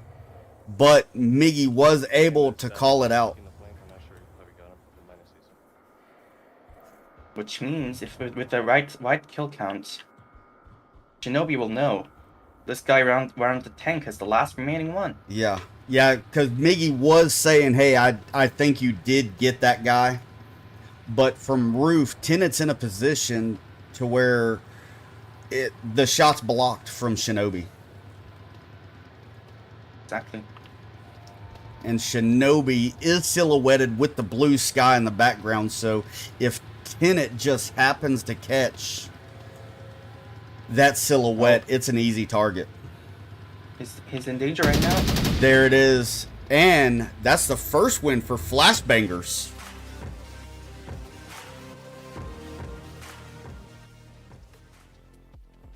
Sure, it was nicely played. I mean, up until now, it really seemed Proteus had the upper hand. Absolutely. Even in this round. Well, it all suddenly turned. Yeah. And there wasn't a player outstanding catching like twos, threes, but these minor battles, contacts. Yeah, I think if Goddess Shinobi was able to confirm on that Siri kill in the far east from the flanker, I think we would have seen a little bit faster push coming from Miggy, or more confident push from Miggy, and being able to come up, because Tenet was moving around at tank and even trying to peek that angle, so he did expose himself a few times to Miggy's location, and I think they were just still cautious about that flanker. They weren't 100% positive on it. So that flank did have a meaning then. Yeah, It absolutely. actually assist them winning.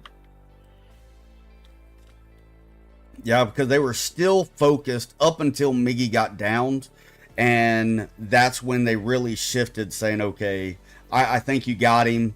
I'm not seeing anything, and the whole focus now went to objective in that area. Yeah, couldn't be more correct. Well, we do have a shift of uplink right now. Yep. And we are behind the east side courtyard of Mall. Ground should be running. Yep. Yeah, get those KDs on the screen. Goddess Shinobi still leading the pack with 8 kills and 2 deaths. Nothing quick yet. I didn't see anything. Well, this is kind of interesting. Proteus isn't anyone. No one's pushing towards south. No, they were. I heard Peas call out they do have that situational awareness to try to identify the quick spawns and getting those quick spawn identifications. Miggy has pushed to hole, watching mostly the southern area, and has called out Siri. In the meantime, if you check on Shinobi, he's next to AC. Oh, that's a power play right there. I mean, Exactly. Oh, there goes down Tenant. One dead. AC.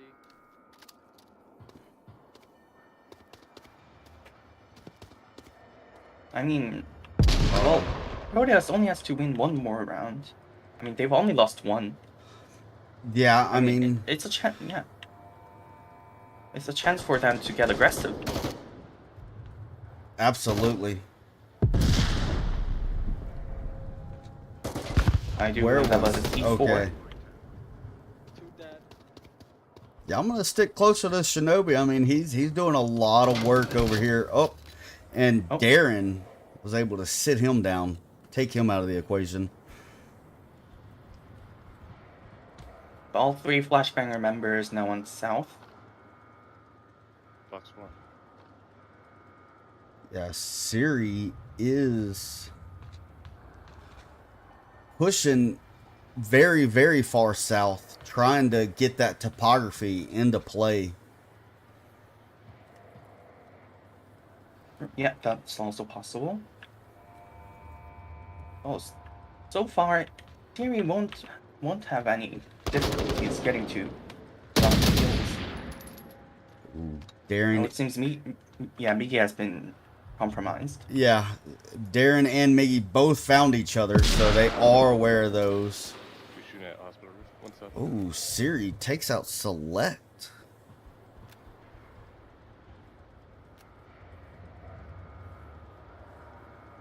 Still Or resolute just, though. yeah, just downs him.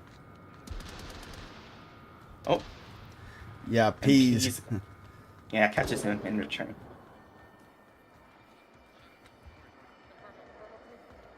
Now it's 4 against 2.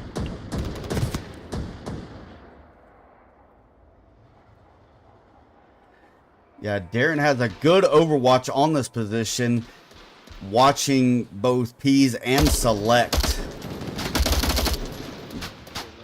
Select is now downed. We're good. They're now rotating, or is he gonna check the main courtyard? Can he get an angle towards Miki? No, I may have killed downstairs one in dinner. Oh shit! What? Did not go downstairs. no. Yeah, that's not the important thing right now. Oh, Miki catches Darren. It's now all down to Bob. Yeah, I think he will rotate back for the revive.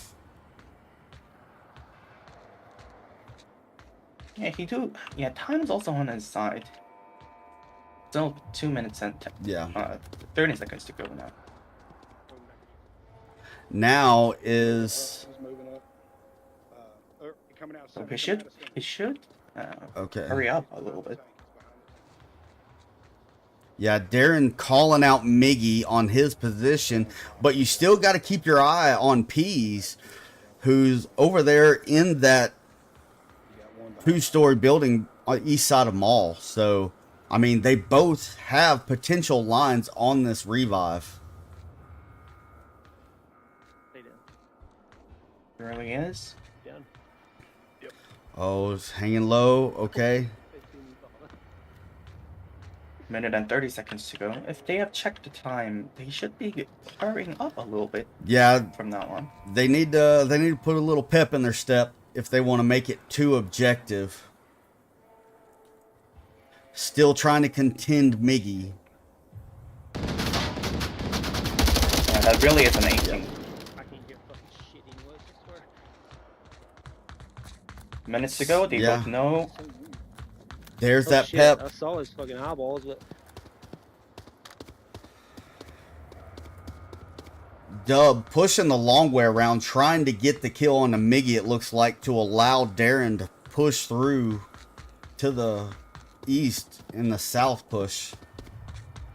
I don't know. I doubt Darren will be able to get near Upland. I think he'll just run out of time. Yeah, 37 seconds. They are going to have to push real quick.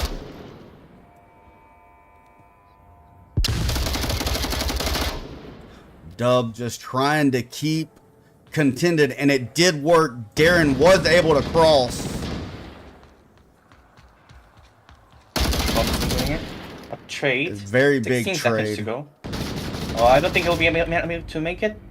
And before that, he's caught him. Yeah, solid defense from Proteus. I mean, I really like that play that Dub was really overstimulating Miggy and allowing Darren to push in that south. They are in that time crunch. I mean, what were your thoughts on that? Well, like I said, I mean, they were doing it well, but once again, they ran out of time. They had to hurry up in the end. And, well, they couldn't check every corners. So, yeah. Yeah. I mean, they've played it well, but like we said in the beginning, they've just came over to uplink before they were playing on assault. So yeah, I think time management will be the most important thing if Flashbanger wants to move on to the next stage. So they've put up a really nice fight against Proteus, Yeah. scoring 1 point. Absolutely. Well, we are going to go. I do want to shout out to Shinobi. I mean, with 10 kills, I think he had 10 kills, 3 deaths on that. His final overall KD, he was putting in a lot of work on that. So, very, very good job from him. And Proteus, I mean, Flashbanger staying in the fight and pushing all the way up until the end. I mean, solid work from those guys. We are going to go into a short intermission. We are going to try to find another match. And we'll be back momentarily, so y'all just hang tight.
All right, and welcome back. We are picking up the tail end of Shadow Kings versus Latin Force.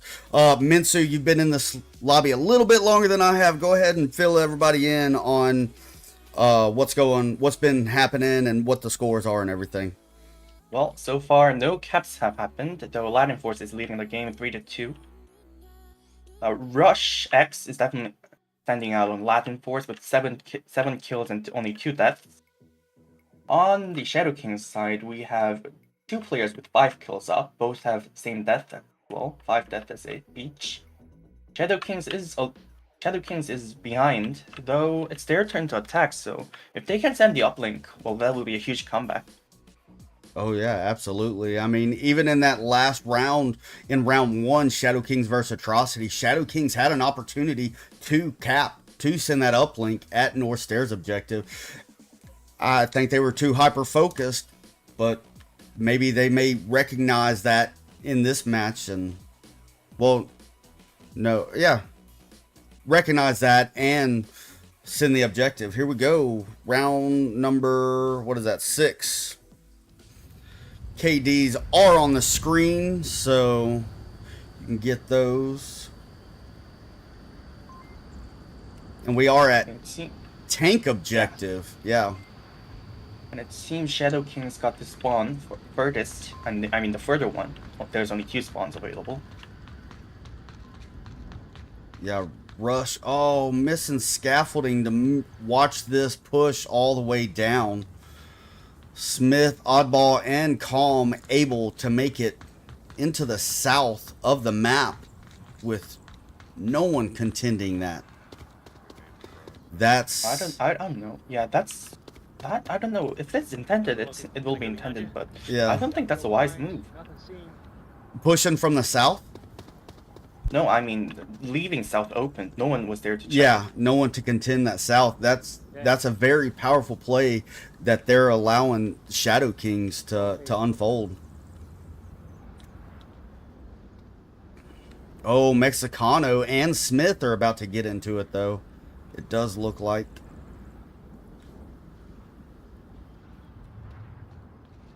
Or Oddball right here. Oh, look at that. Look at that. They're Yeah. not checking. Now, if Smith there's can one checking win the this south. feud off right here, that's going to be massive. Or Comic do it.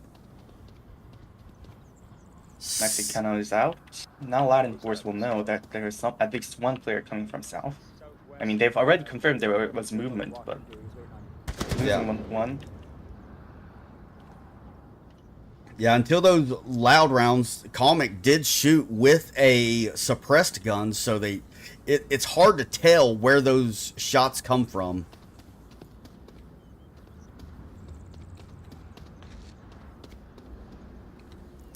Shadow Kings, from what I'm seeing, I mean, they're pushing pretty strong. I mean, they have a lot of opportunity in this Challenger Cup. Just give me a yes if you're upstairs. Or seems so. One just coming in. Do they have someone? I think. Yeah, I think Comic was just firing on that platform or the second floor. Oh! I'm getting shot at. Yeah, Shark getting shot at by his teammate. I'm alive. Not taking him down, but he had to hit that. He had to hit that syringe.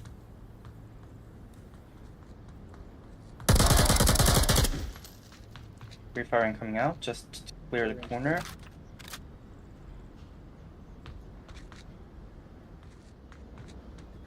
Yeah, Ivans and place 5.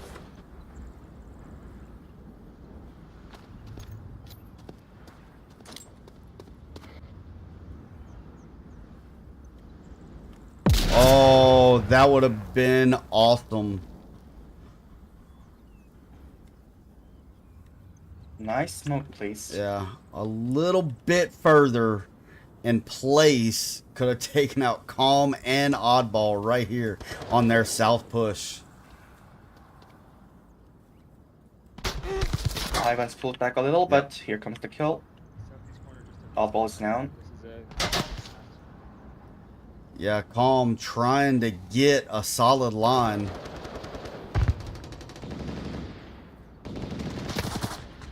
Delano catches shark. One's over there in the market by you guys. Yeah, actually, sharkfish. Yeah, they're calling out Smith. I think that's who it was. Yeah, they are calling out Smith.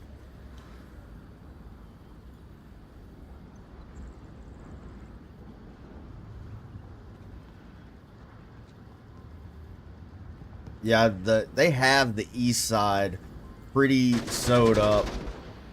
Oh, Smith and Calm taken out or taken down. At the same time.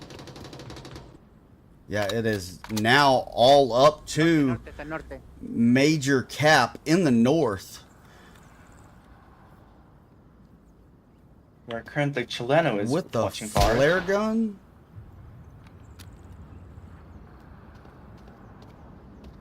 Well, I don't know that it definitely gave away his position Yeah. if that was what he was intending. He was already aware. They were already aware of his position, so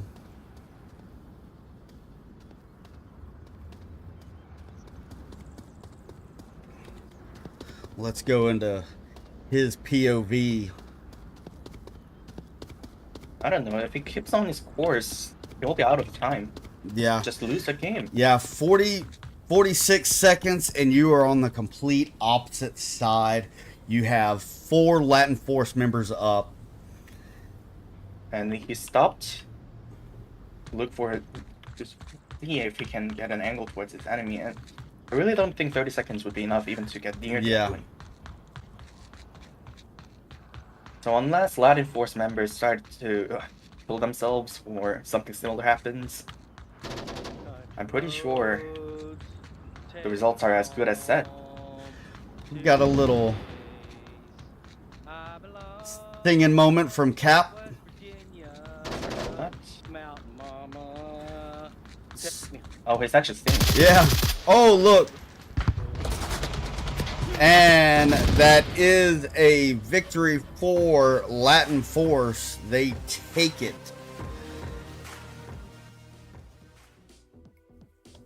Surely was played well. Yes, absolutely.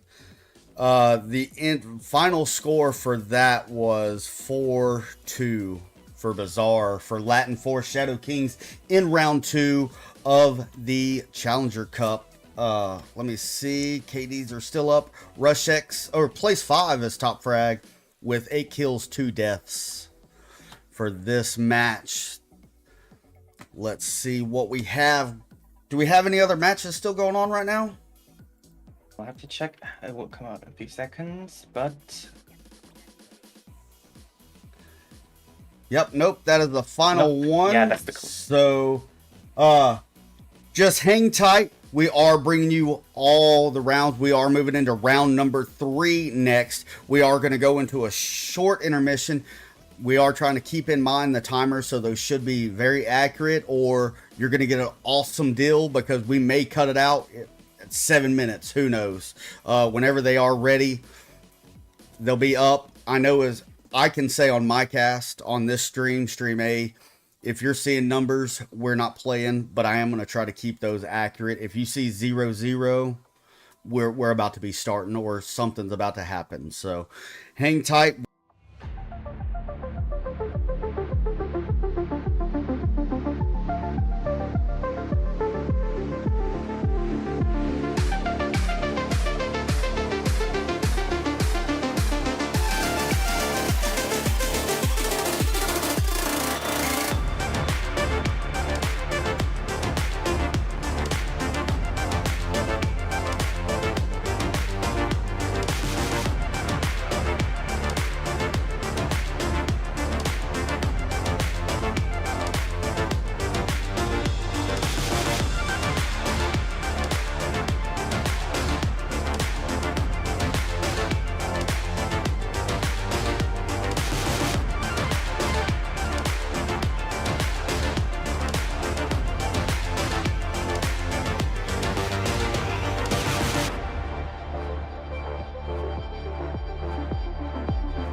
All right, welcome back. We're in round 3 of the North America Challenger Cup for the VRML. Got my co-host Minsu with me here. We're bringing what y'all want. I've been hearing it in Minsu's cast earlier when he was cast in EU Challenger Cup. I've been seeing it in Discord. A lot of people have been going for both of these teams, Proteus and Classified. These are the 2 fan favorites. Minsu, you got any stats for us? Well, Proteus is currently ranked 9th on any region. And, well, Classified is just below them. Actually, they do have the same MMR as 1240. But, well, yeah. 9th and 10th finally meeting. Currently, 2 teams are undefeated out on their way so far. So one is just gonna drop down, and one will stand undefeated even after this. Yeah. And I mean, we've casted Proteus and we've also casted Classifieds today in this Challenger Cup, and they seem to be very well synced up with each other. So I mean, really are. I could see. Is it Classified just had an objective sync, correct? Mm-hmm. In that last one, and I mean, P's coming in the top capper of the pay your way tournament. I mean, it's hard to guess or predict what's going to happen. Is this going to be a fast match where there's a lot of objectives sent, or is this going to be a round 7 decider? What are you foreseeing? I don't know. I mean, these 2 teams are really playing tight. Yeah, absolutely. And oh no. Okay, is it up? Yes, it is. Let me get this asset into play right quick. And here we go. We're waiting on the lobby to start. They've chosen Bazaar for this. I mean, Bazaar has a lot of contentions itself. I mean, or even a lot of easy cap locations and a lot of difficult cap locations. You've got Kiad objective where you can cap in multiple spots concealed. Same thing with that far east or far west objective. So are you anticipating any caps coming out on this match? Yeah, I don't know. I mean, it really depends on, at this level, even small things does matter, but I don't know. I might dare guess there might be at least one cap here. Yeah, it does look like we are maintaining the same roster as what we've seen. Oh no, Hochi's a new one to the roster for Classified. You've got Texas, Streetville, and Pounds, Rambo, and Hochi on Classified. And right now for Proteus, we have Gotta Shinobi, Peas Gaming, and Gramster. We sure do have them. And Select Pie has joined the tent with his other Proteus teammates. Yep, waiting on one, and we will be getting started here shortly, so... Who do you think will be the last guy for Proteus? The one who hasn't joined the lobby yet. Yeah, I'm going to put my money on Miggy. I mean, Miggy, he's a solid player. He's a solid fragger. I mean, that's a strong person to have on your team, especially coming into round 3. Both of these teams are undefeated so far in the Challenger Cup. So, oh, Amakosik's coming in. Amik. Nope. Who left? We lost somebody. 1 minute. Gotta Shinobi, Peas Gaming, Select Pie, and Amakosik, or Amik. I like to call him Amik. That's what I've called him since season 11. Yeah, once again, a notice to players. If you want your name to be pronounced well, don't make it too difficult to pronounce it. Yes, yes. And you know what? I did meet up with Amik at the Pay Your Way tournament, and I'm like, dude, I've played against you since season 11. And I've always called you Amik. Is that okay? How do you feel about that? And he was like, no, that's perfectly fine. So I got his blessing to call him Amik. I think his teammates call him Amico. So That's interesting. yes, thank you everybody for staying a part of the cast and staying involved in the chat. A lot of new names: Mithril, Hasbanger, a lot of new players asking about other games that we do play. That Chandler has been in there answering those questions. Feather Tap. A lot of people, thank you for that. I mean, we're here for you. So if there's a team you're wanting to see. Oh, and it is Miggy. Miggy is the final person to come in for Proteus. Oh, so a perfect member versus a perfect members. Yep. Man, this one is going to be fun. Yes, absolutely. All right, so we do have a full tent, full lobby. We are waiting on Proteus to ready up, and we will be getting started. I will be starting the match a little bit early so we can get those rosters on the screen so y'all can see. So, yep, we're still waiting on Miggy in the tent, it appears. So,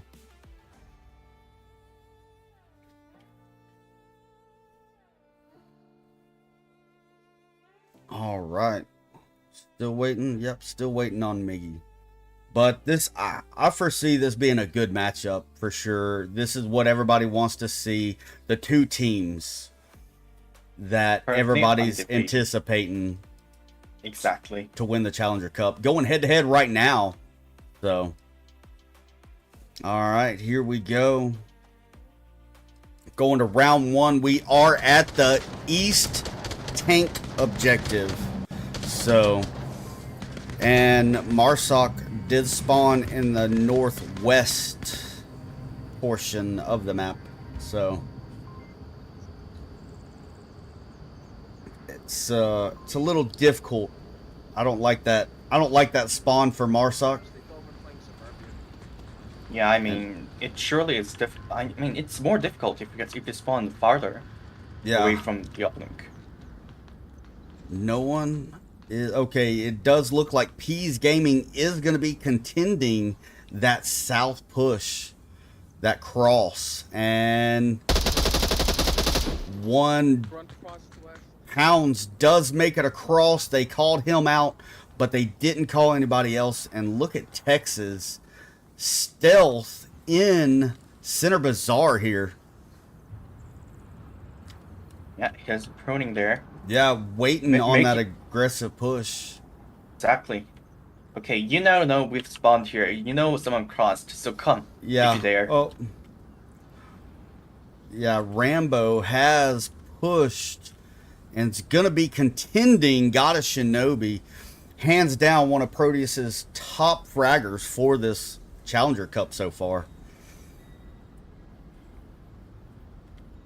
Yep, Rambo's also waiting. Oh, first kill coming out. Texas does catch one. Yeah, he does catch Peas. Go back over here.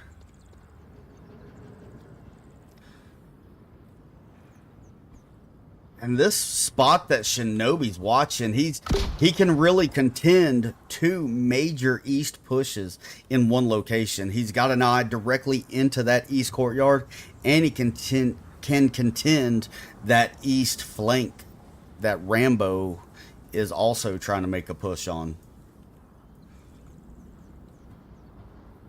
Giving a solid dual purpose role for him. Exactly, though.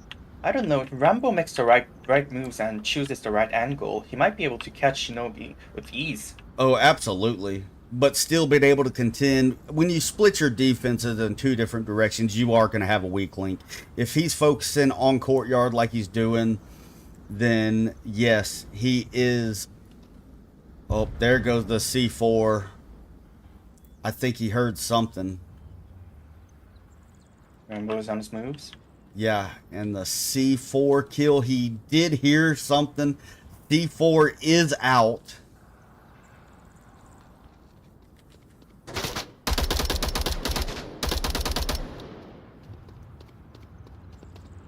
Oh, look at that.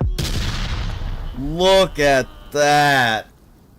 Solid work from Shinobi with the C4. Surely is. Rambo's down, but Shinobi won't confirm for a little while longer because Yeah, he'll have to. Oh, look at that. Miggy downing Shinobi. I have one down by me, but there's one in the blue room doorway. Does not leak. Oh. Strict Villain is coming there to revive his teammate and finish Shinobi off. Yeah, Miggy throwing a frag from the southeast courtyard, taking out his own teammate. Oh, and yeah, Street Villain getting that revive was big. I mean, it didn't last long. He did go down shortly after.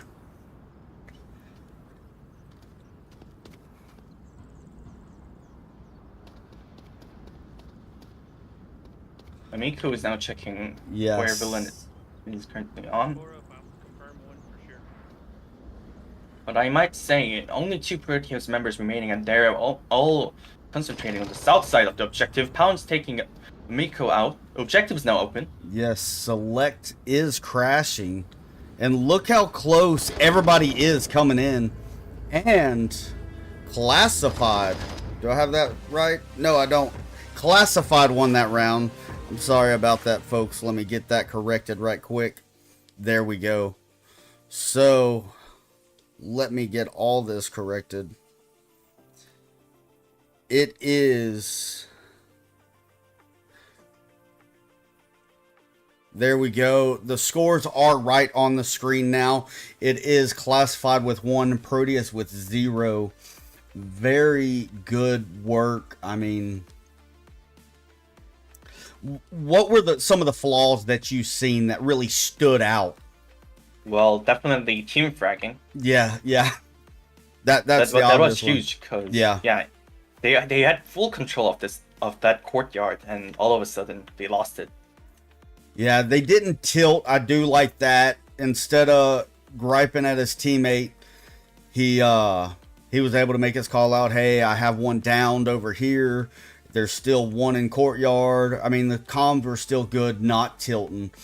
One thing I did see though was there was they briefly contended that push going into the south.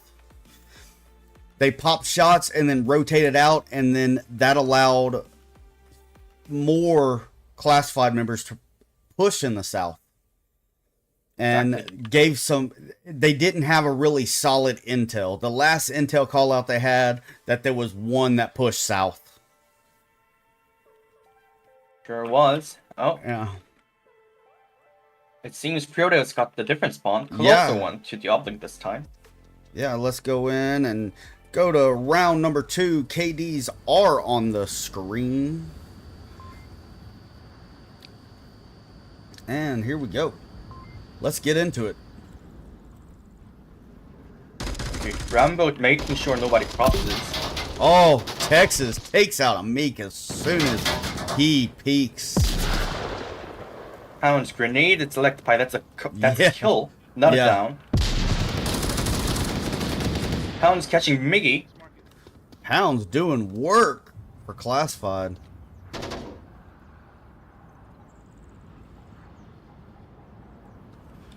Classified standing strong with 5 players still up. 2 for Proteus. And not even a minute has passed. Yeah. It was Well, like, we're already 3 down. yeah, I think it was Rambo calling out Shinobi in the courtyard.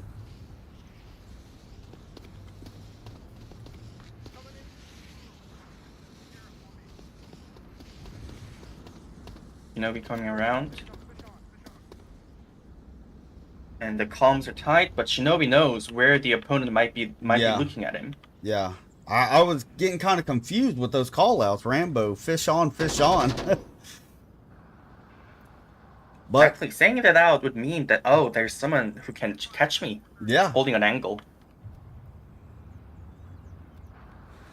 I mean, each team has their different call outs and everything else like that. But yeah, that one was tough. Texas. Yeah, Texas holding the line. Oh, there it is. There it is.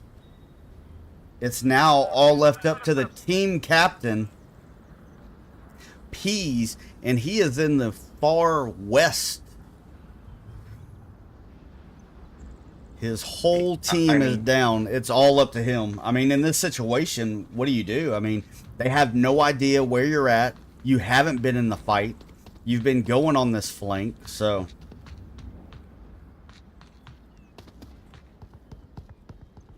I don't know. Well, he's just gonna go through the main market, I guess. Well, that's the one with the... Oh! Oh, P does take out Texan, sends him to the tent. But there comes Ochi. A flash comes in. Peas is already getting out of the line. Ochi might have heard this.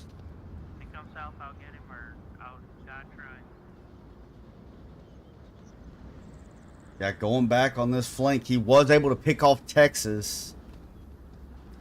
So that's one member of Classified in the tent. But this is going to make or break his push right here.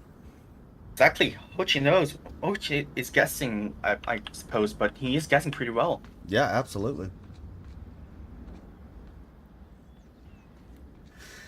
P's having that awareness, checking that south line before he turns his back on it. Here he comes out.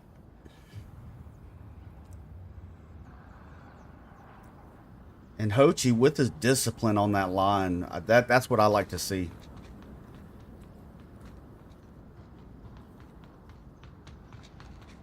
Exactly. But so the problem is, will Peace cross south or will he return to the center market? Yeah, it looks like he's going back to center market. Things might change then. Hochi also changed his angle though. Look at that. Nope. Look at this. Look at this push. I mean, he still has time. Well, he might have felt danger, sensed the danger. Yeah. Not crossing south.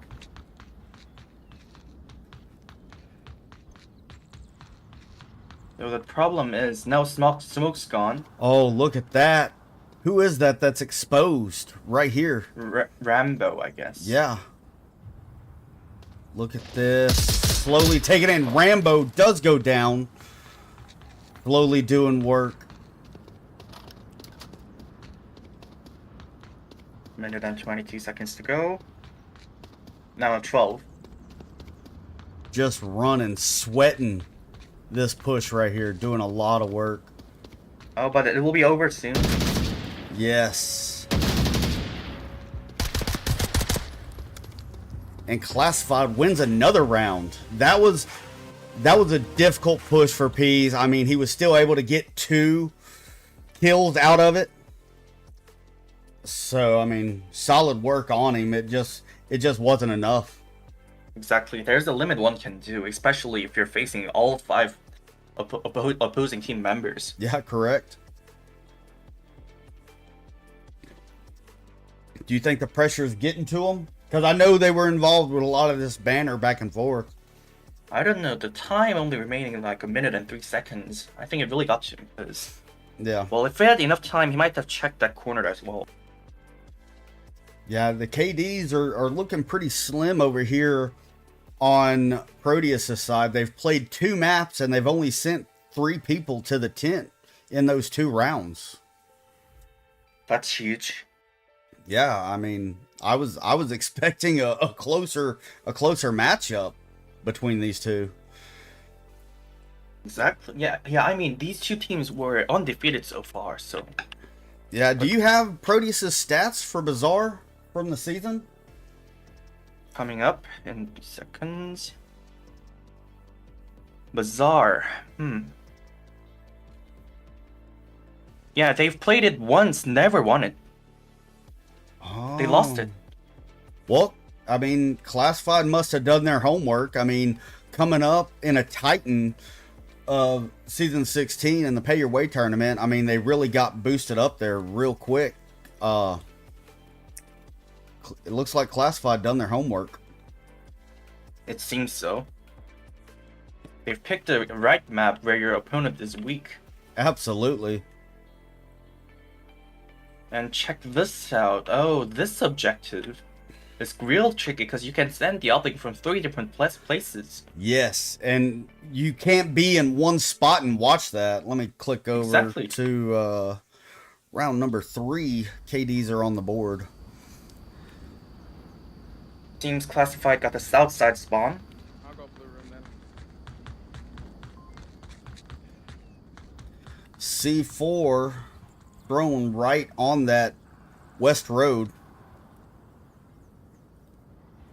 Oh.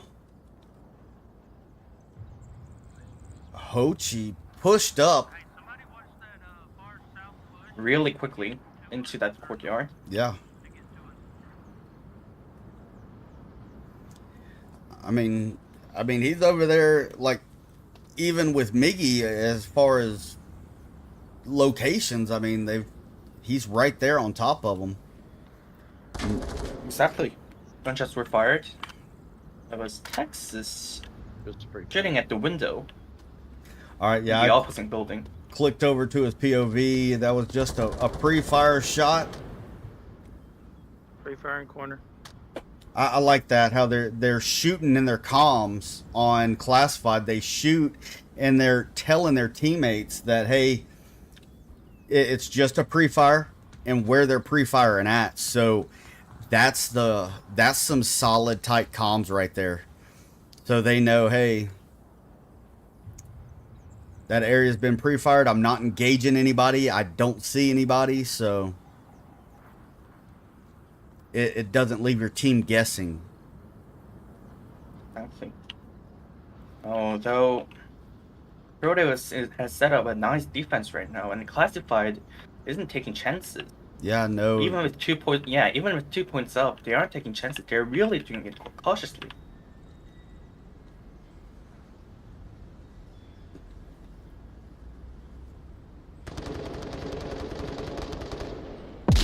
Yeah, Miggy is in a super good spot to contend Hochi right here.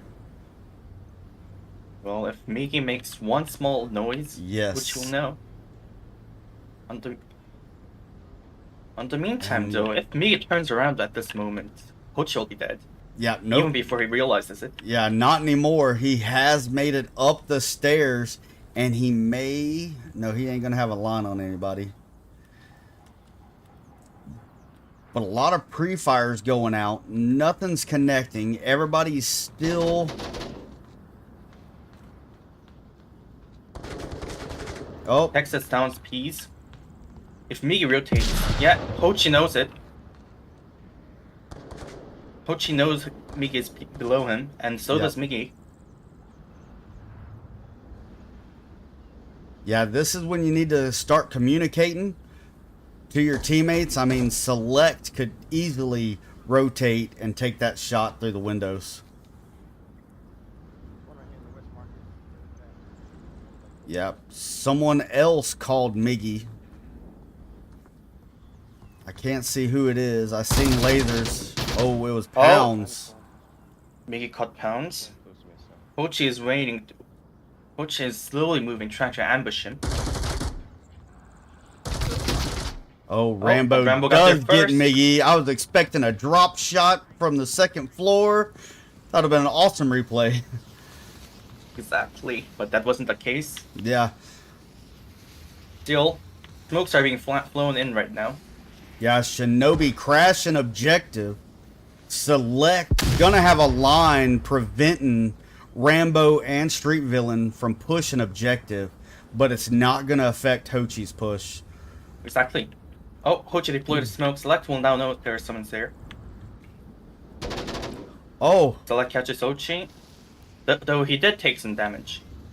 You know what interested me is that North is now being cleared. Yeah, well, Rambo is rotating, acknowledging the push, and is rotating. Exactly. North is kind of empty. If he works it out well, he'll be able to send Umlink right now.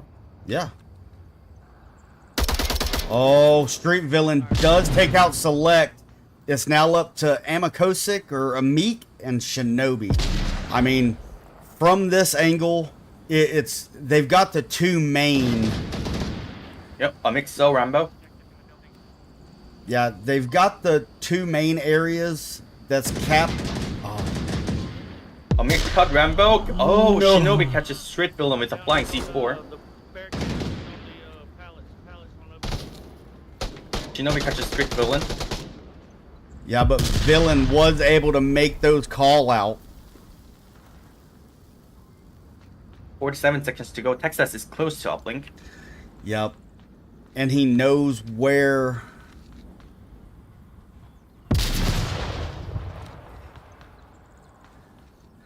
Thanks to Villain, Texas is aware of his last position. And while Shinobi is still there. I mean, around there. Yeah. Not directly there. 18 seconds to go. He has to run. Oh, look at that. Perfect timing for Texas. 14 seconds to go. Dumping in behind the Hasco. Oh my And- god. If Miko threw that flash a little second earlier, this had been a huge disaster. Yeah, but Proteus putting their first point on the board against Classify. This may be that challenge that we've all been anticipating. Sure, it could be. Proteus won't go that easily, I guess. Yeah, absolutely. I mean, and this objective, I mean, they did a solid. They had a solid push. Classified did. The one thing that I saw that really stood out was instead of attacking the objective all at one time, being synced up, they pushed in waves. So you had multiple guns going up against one or two guns, completely outnumbered, and there was breaks in between those waves, so Proteus could regain their breath, take a breath, and say, okay, we're ready for the next round. Let's keep going. And Classified just kept sending those waves of attackers instead of just coming in and overstimulating that defense. Exactly. Well, now the roles are switched. It will be Classified defending this objective, a tricky one, like we said, and Proteus will try to attempt attacking it. I mean, if they manage to send the uplink, Proteus will be back on the game. They'll be on match point. Yeah. All right, here we go. I'll get those KDs on the screen, and we're going into round number 4. Gonna be one at the back. Yeah, probably for caution. All right, let's get into it. It does look like they're doing a 3-1-1. 3 pushing center, 1 pushing north, and 1 pushing south. The case. Spawn was different this time, though. Oh, look at that. Street Villain and a Meat get into it, and Street Villain comes out on top. They got quick spawn, same spawn we had. Oh, though the spawn reading was wrong. Yeah. Yeah, they did call out, so I think that's gonna make that north push a little bit stronger. Exactly. There's only one watching north. Yeah, Hochi is in north, but he's not watching north. He's watching center market. Oh, But as we Shinobi speak, going down in the north.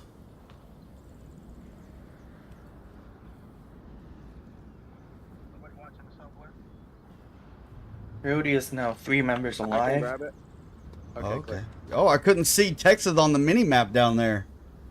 Yeah, I see that line, and that must have been a phenomenal shot if he was still on those boxes. Surely would have been. I mean, a small sliver of a peak, and being able to just completely take out the player, not down, and just completely taking him out, stopping that push. Well, I think that, well, at this level, I guess possible. It might be just Texas being good, or his teammates all being Yeah. good together, or it could have been a luck, but still. There's a lot of discipline involved, for sure. Exactly. I mean, even after that that false call out, that wrong spawn identification being called out, I mean, a lot of like silver and bronze players would have said, okay, they're not coming north if they spawned in the south. So Exactly. They were still opening the idea up.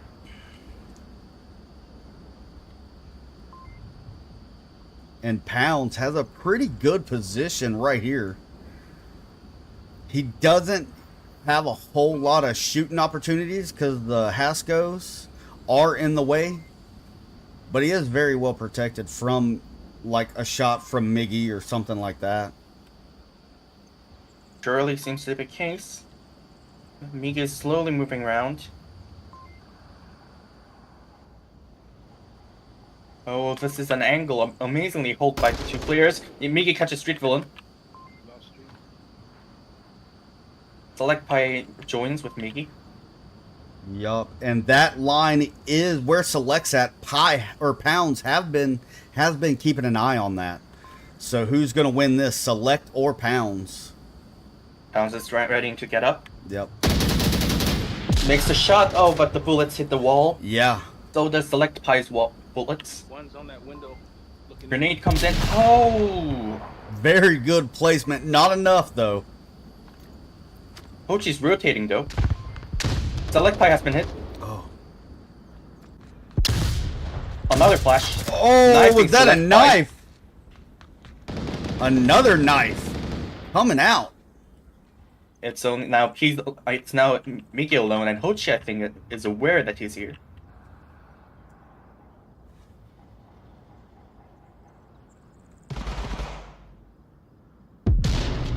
D4 goes out. Hochi slowly approaching Migi. Like, you have Pounds, Texas, and Hochi all hyper-focused on Miggy's location, and that's going to lead to another classified win. Exactly. Classified now reached match point 3-1. They even have an opportunity to extend the objective for one extra point, because the next objective is surely favoring classified. Yeah, This is- absolutely. A difficult objective to definitely guarded. It's a really difficult place. Yes, absolutely. I mean, you can, in the center keyot objective, you have this center garage. You can cap inside that center garage or room where it's at, or the one on the east side. Also, you can cap from there as well. You can send the uplink. It's Exactly. Also, second floor is an option. yeah, second floor is an option, but doing the work to get up there is extremely difficult. So a lot of times, I mean, I've seen there are some teams that are dedicated for sending the uplink, and they're going to go for it every time. But a lot of times, I see a lot of teams just going for kills on this objective rather than going for the objective itself. Exactly. And being in this center market, there are a lot of little, like, cheeky spots you can hide in. You can shoot through the wood. A lot of things that can come into play on this, and it makes it difficult to push on the Marsoc level. Exactly. It's not bottlenecked like some of Subway's objectives are. It's really open, but there's so many different ways and pushes to get to this objective, and it's a roll of the dice on which one is going to be best for you. I mean, there are a few locations where Marsoc, I think there's only one position on Marsoc that can be played to where you can watch all cap positions on this objective, and it's sitting at that water fountain facing north. Yeah, but that place is well known, and it's Yes. a little vulnerable from the left side. Yeah, well, it's anywhere. I mean, anybody with any type of utility throwing ability Exactly. can put a frag right there on top of it and take that player down. Flashes are also an option. You can smoke in front of him. Yep, Smoke absolutely. the place, forcing him to move. Everything's possible. And it's becoming more and more of a pre-fired position. Yeah, I mean, that's the only location you can check both staircase, in and out, next door, the uplink itself. Yep, and Sure, it's a- and yeah. C upstairs also. Exactly. That is a powerful location, but because it's powerful, there are many yeah. tactics. Very dedicated well to- known. Yeah. Exactly. All right. Let's see how teams play it out, though. Blastify only 1 point away from securing their place. Proteus still have to win this one, and maybe, with luck, win the next round by sending the uplink. They might win it, but so far it doesn't look really good for them. Yeah, and outside of these two teams right now, there's only one more team Latin Force. that is undefeated. Exactly. Currently, I do believe that match is going on NAB, Okay. so All right, so, well, they messaged us saying they are going to time out, but they're starting it. So I guess we're good on that. So,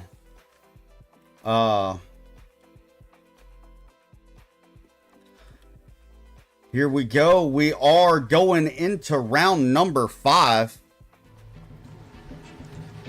There's those KDs on the screen, and Gramster has come in to play. okay. The attacker spawned bottom right, though the defenders were focusing on the right side, left side. There is one right currently on flank. Oh, Miggy catches Yeah. Bullet. Yeah, and this is a powerful position as well. I mean, that one position can shut down an east push, both through courtyard and that far east wall. Exactly.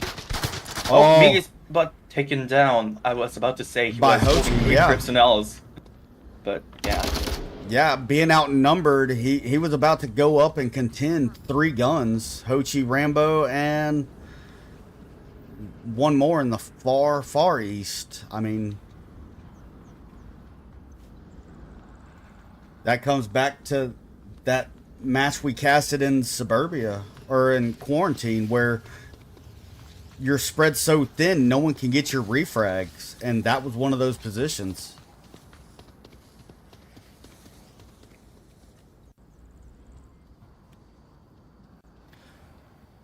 Gramster. Uplink from yeah. I was just going to comment on Gramster. He is in the north listening to those audible cues. Oh, Hochi's down. Oh. Selectify made a nice shot there. Yeah, can't get the confirm on it, and that does allow Rambo to get the revive.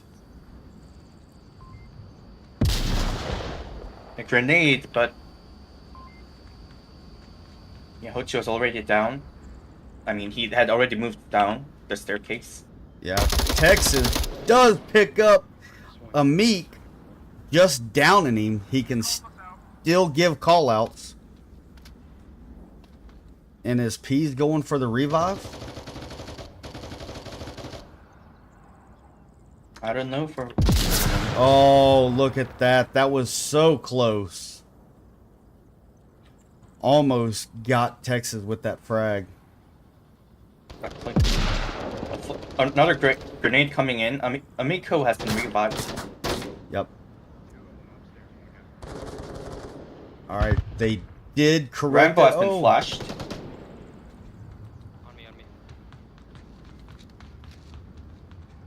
Rambo's moving in. But it was Gramster just got there first. 3 versus 4. Pounds right behind them. -1 north. Just in 3 versus 3. And Hochi's look slowly at crawling Hochi. toward- Yeah. Exactly, he's slowly crossing. Probably shuffling. About to expose to Amakosik, who's not paying attention. Okay, if Hochi... Nope. Oh! No! Okay, Select did have eyes, and here comes Pounds. Stop teleporting. Just one north. Texas is a little far behind. They only... I don't know, if Texas gets a little closer... Pounds might have a better chance here. Oh, Nope. Pounds is now gone. Yeah, Amakosik, he was on top of his game. I liked how Pease threw the flash, didn't contend it, but that allowed Pounds to pre-fire, giving away his position, and Amit could just hyper-focus on that area, and so as soon as he was ready to peek it, he was able to pull the trigger and take Pounds out of the equation. Exactly. Minute and 50 seconds to go. It's now Texas alone versus 3 Proteus defenders. Yeah, and no one is aware. Select may have a solid line of defense for this. I don't know, but once Select has been taken out, Yeah. At this point, it might just be take out Select. If Texas can take out Select, then push upstairs and send the uplink. Okay, Select there it is now is. 1:17, and Pease is right there for the second Proteus win.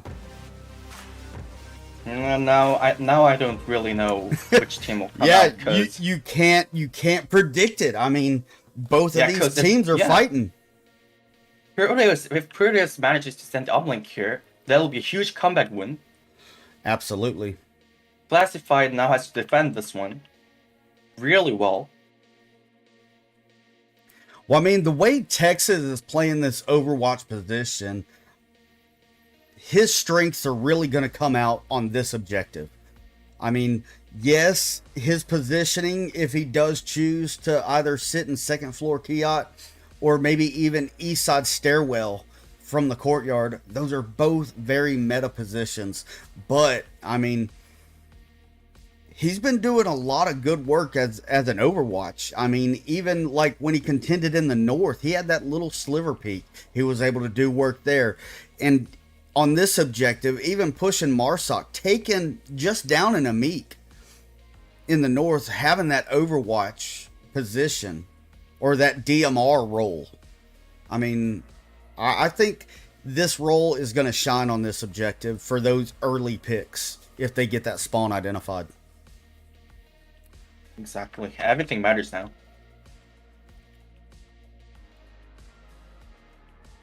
Also, where they're getting their spawn will also be important. I mean, everything really matters. At this Yes. Yeah, not exposing that spawn. So let me get the KDs on the board, and we're going to go into round number 6. Here we go. point.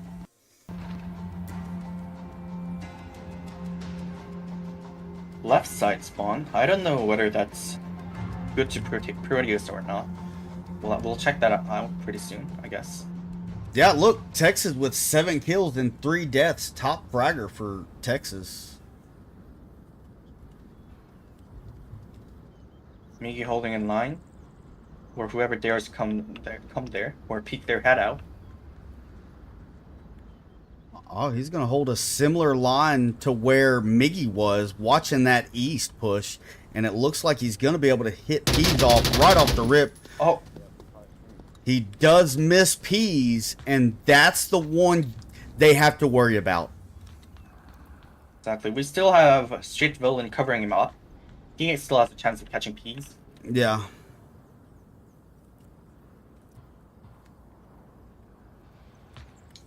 But he's really having to split his differences right here. He was focusing towards the middle of the map, and then he's shifting that 45 degrees to watch the far east. Exactly. I don't know about this. Other members are holding quite well. Keys and Gramster are almost.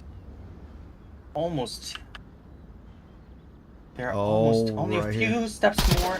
Oh, Fearful has seen Peace's head. Flash comes out. Oh, he is flashed, and he Minute. does pick him off right there. Excellent use of utility right there. And Miggy, oh no, I thought Miggy had pushed in. Oh, it's Rambo coming there to cover north. Yeah, he hasn't exposed in the north yet, but he is in the position to watch that north late line push. Exactly. Rotating at this, loading this quickly, building up the bases that are currently blank. I mean, this is this is the thing that really makes out on this level of gaming. Yeah, but if you look, we have a mirrored west side push as well.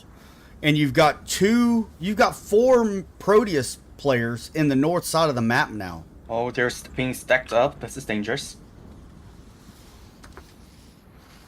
I mean, Rambo, not aware of Select or Amik, passing up Hochi, who was watching that west side.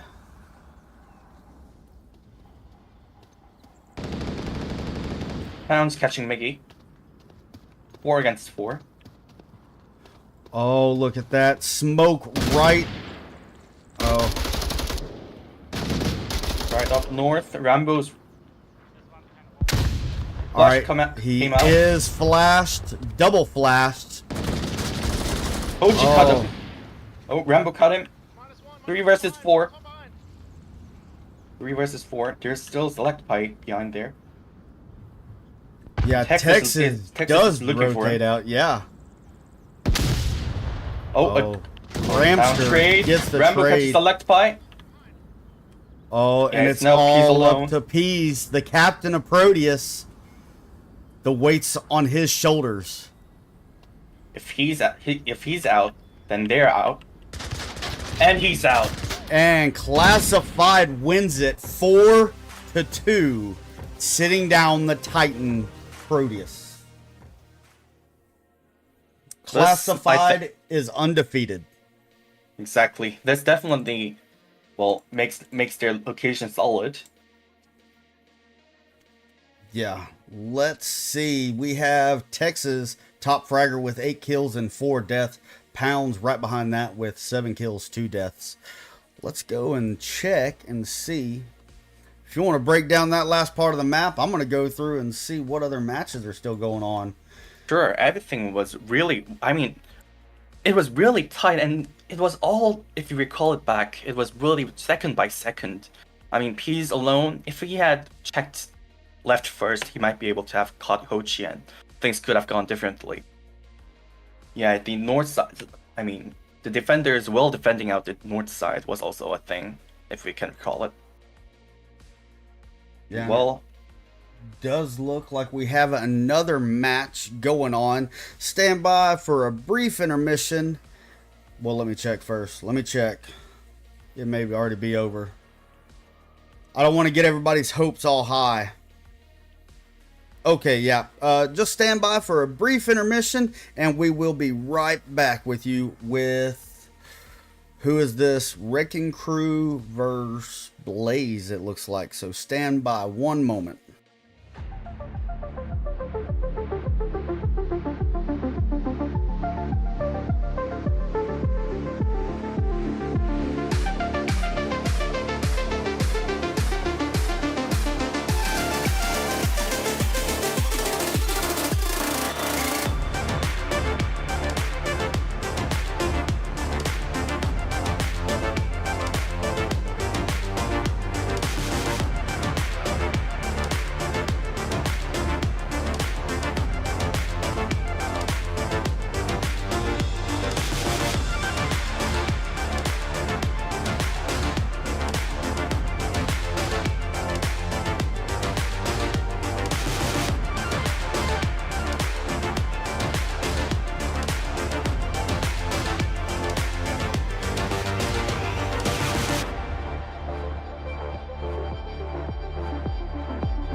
All right, and welcome. We were able to find Wrecking Crew and Blaze going at it in Suburbia.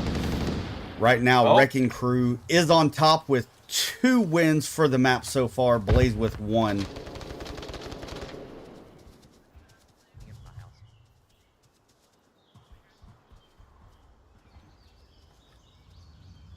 Seeing Dove and Draven trying to contend. A grenade comes in, almost caught Pasquin. Yeah. I was trying to say his name, but I didn't want to mess it up. I don't know. Like we said, if you want your name to be pronounced correctly, don't make it too... Yeah, don't make it that difficult. Oh! Aquafighter catches Draven. Oh, catches Ruby pushing on OBJ. It's now all up to S-Dove right here. They know doctors. Aquafighter's 2nd floor. No Pasquin. Pasquin? Is that how you said it? Yeah, I think Okay. I think that's pronunciation or whatever. Yeah. Calling out.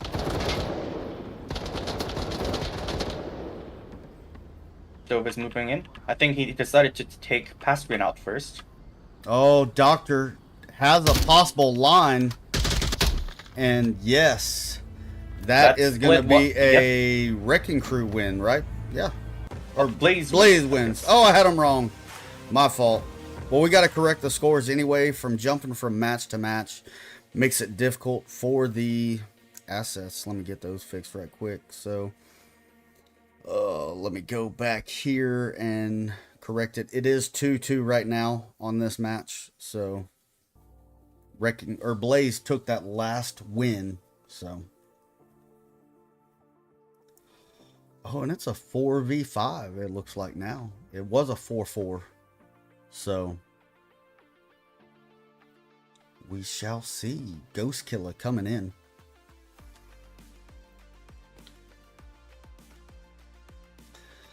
All right, we are in Suburbia with Blaze and Wrecking Crew. We are at the northeast objective. We're still trying to catch up just like the viewers, so we're on the fly with this. Make sure everything is golden on our end. I got the teams that the numbers are correct on the scoreboard on the cast. So yeah. Did we lose Minsu? No, I'm still up. Okay. Sorry about that. All right. Yeah, I was just explaining it's difficult just jumping from cast to cast to cast. It's a lot of stuff on our end that we're trying to do to where you still get the same viewing experience. It's just we're over here just clacking away. So let's get in on these KDs right quick. We are going into round number 5. So for Blaze and Wrecking Crew. Well, Dr. Aquafighter definitely stands out on Blaze, like you said. Yeah, I mean, in that position, I mean, she was the last line of defense on that last objective, on the South Tank objective. So a lot of pre-fires going out from Beluga. Well, pre-firing is good, especially on Suburbia, because there are many walls that are penetrable. Yes. The problem is, pre-firing that often gives away your position as well.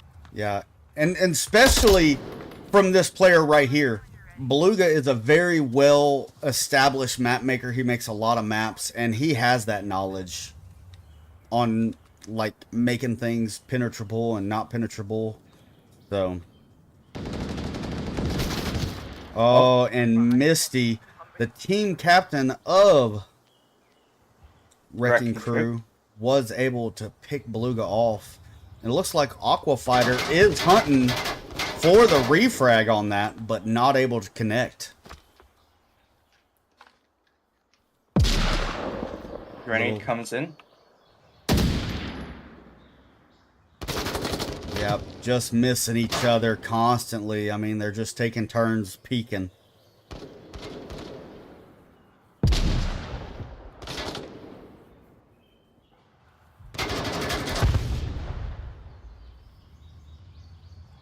Yeah, I mean, I haven't been following these two teams throughout the match, but I mean, they are taking this push very slow from Blaze. I mean, they do have a numbers disadvantage. They are only playing 4.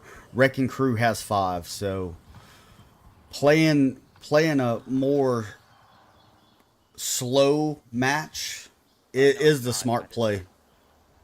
Exactly. Clearing one area after the other.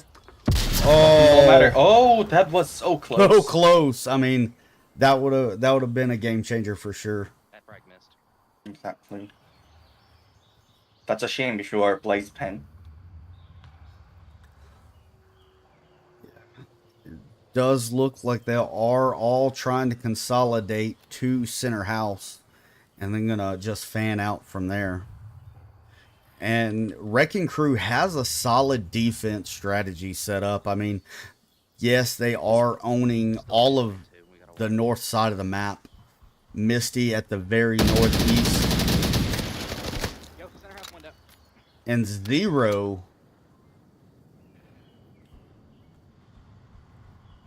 Did not get him. Did not get him. taking shots, missing Dove, hitting those sandbags right there. Exactly. But it's that I mean, information. he's well hidden. Yeah. Information. Yeah, Information is gathered, but absolutely. Make the quick peek.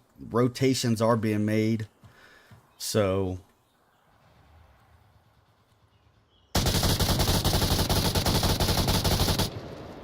Oh, pre-fires through the bushes, being able to shoot through the bushes like that. Hearing Draven. Oh no, they were hearing Ghost Killer. They just weren't on the same line. Dr. Aquafighter getting really close to Ghost Killer. Yeah, I'm hearing a lot of audible cues coming from his mic.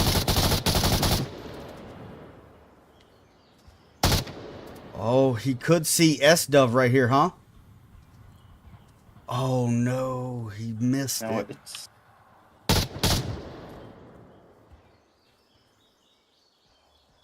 Zero will be able to see this. a stove past window. Oh, just down in Doctor. Zero needs to take out S-Dove and then come back and get this. And there that is. Zero is alive against 4 defenders here. Yep. Minute and 30 seconds to go. Well, he's relatively close to uplink. Yeah, but a lot of players. I mean, that's still a lot of players to contend with. And this line right here. Oh, And he goes down. Wrecking Crew takes that one. No, I forgot to do that part. My fault. Let me correct that. Okay, so it was Wrecking Crew to win that. Yeah, I don't see it. Because you've been casting all day, haven't you? Yeah, almost. Yeah, that's a lot of work you've been putting in. Well, but it does give me some sights about the teams working it out and all. Oh, yeah, absolutely. I mean, building up that anticipation to the round robins and then the actual NA finals or EU finals and then the world finals. I mean, Exactly. I mean, that's been said on the EU streams, but I mean, it's not even on the semifinals, and we're already this high up. I mean, just imagine how finals and semifinals will be up. yeah, especially after that last match, and that just goes to show, like, everybody who's asking for predictions, it's just difficult. I mean, who could have predicted that last match we casted? I mean, who could have predicted Proteus would have beat Animal House in the Pay Your Way tournament? I mean, that's how close these teams are together. So It's just finding that one flaw and being able to come on top. And that's what it's going to come down to in the NA for sure. Surely is.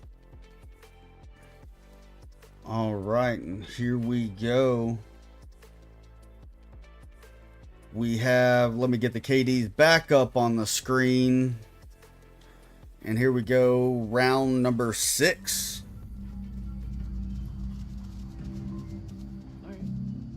These trees are so trash. Oh. I don't know why they use those trees. Yep, up we go. It's very unoptimized. And Beluga talking about the map. Expanding his knowledge. And that's a good bit of knowledge to have in your back pocket. Nice grenade throw. Almost got past Quinn. Beluga about to contend up against 3 of the Wrecking Crew members' guns.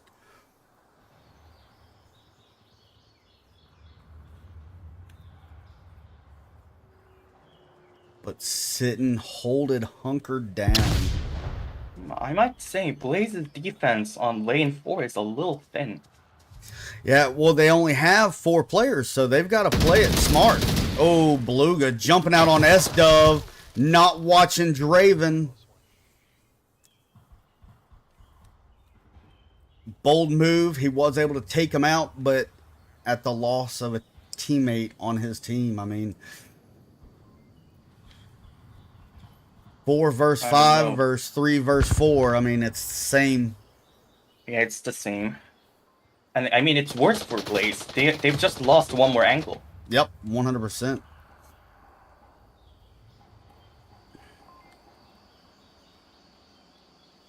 I mean, Zero's able to...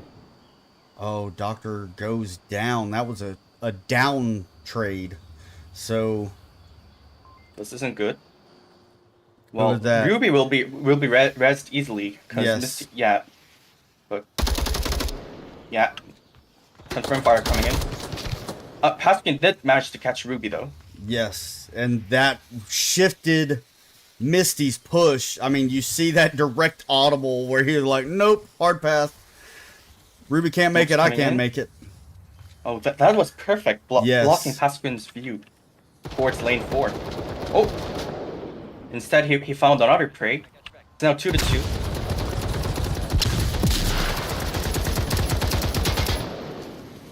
Yeah, the hardest thing, though, right now, Zero is in a position he can watch that uplink.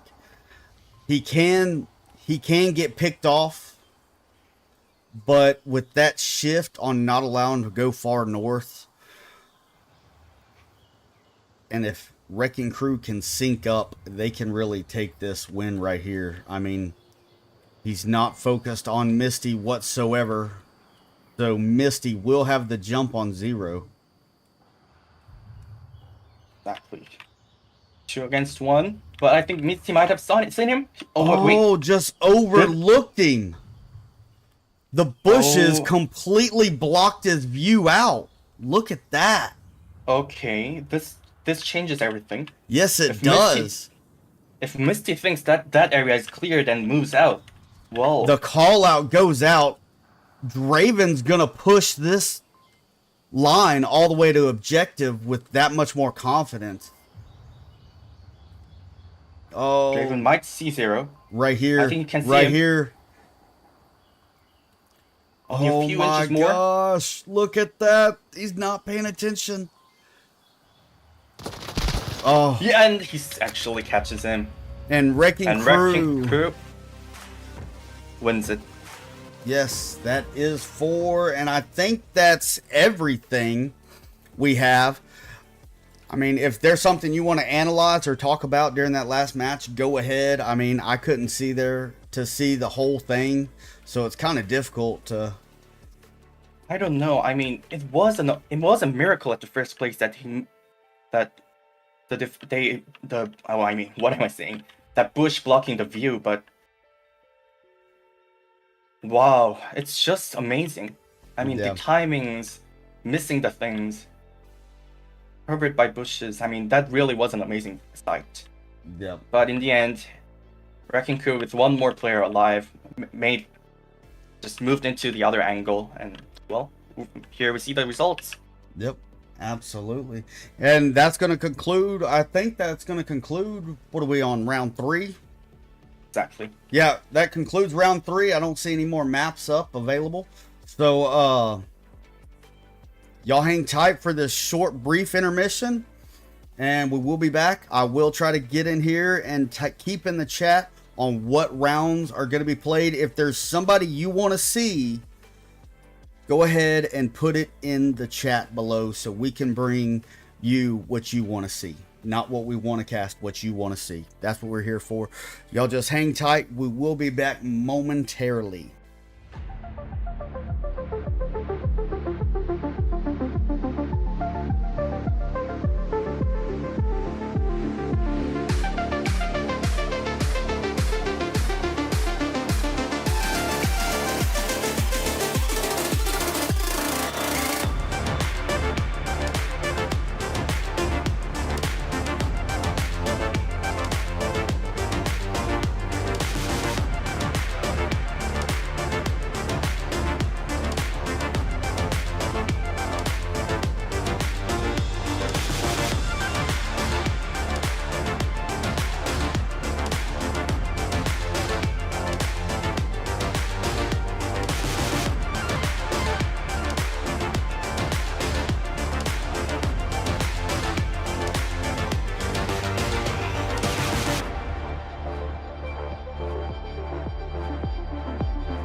All right, hello and welcome back. We are in the 4th round of the NA Challenger Cup. Right now, the viewers have spoken. Y'all wanted to see XCOM and y'all wanted to see Wrecking Crew. Wrecking Crew is going to be on stream B. If you're here to watch XCOM, it's right here. This is where you need to be. I'm still joined with my co-host, Minsu. What's going on, brother?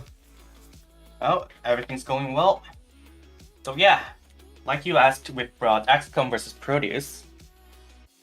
Okay, I don't know. The current odds says if Proteus wins this one, they still have a chance of going up. But well, if they lose this one as well, I don't know. Sadly, I don't think Proteus will be making up. Yeah. So this one surely is important. Yeah, it is an important match for Proteus. And also classified right now as the only undefeated team in the Challenger Cup. Am I correct? Exactly. If they loses, the things then already change as well. Things will change once again. Yeah, and that would come down to Proteus and Latin Force. Yep, Cobra is also included if Cobra manages to win against Latin Force. Yeah. Okay, yep. So we are going to try to jump into that match. We do have eyes on that match.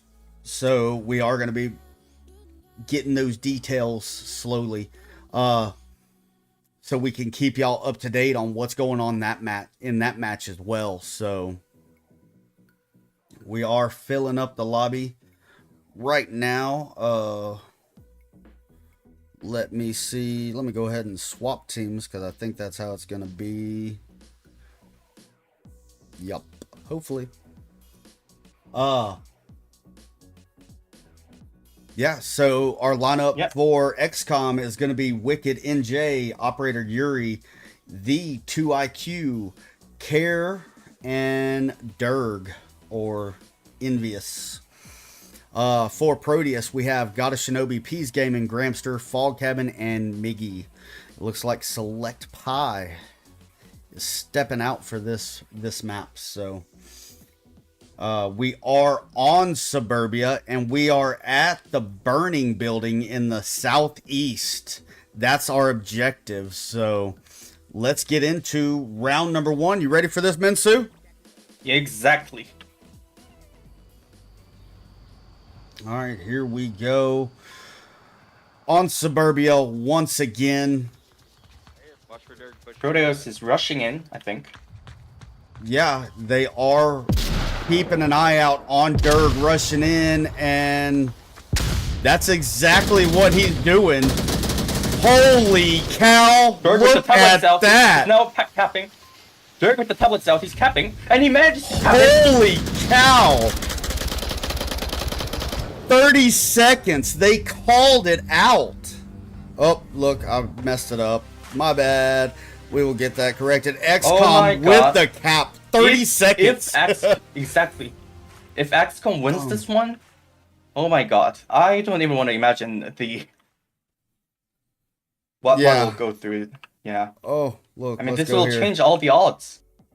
Yeah, absolutely. That cap was fast. And I even heard the call outs. Did you hear the call outs? Hey, watch out for Dirk pushing in, crashing in. And I mean, like, Exactly. him and Pease ran across each other in the beginning, just a hedge blocking them. So let's go to round number 2. Real fast first round. Exactly. Let's see if Proteus is going to revenge their previous cap. Yeah, were there... Okay, yeah, there were kills after the fact, but... 2 IQ, a little different pace. 2 coming IQ in. pushing out. Durg holding in lane 1. And all of Proteus is pretty much bunched up at lane 2 and 3. You have Pease pushing out into lane 1. He will see Durg's feet.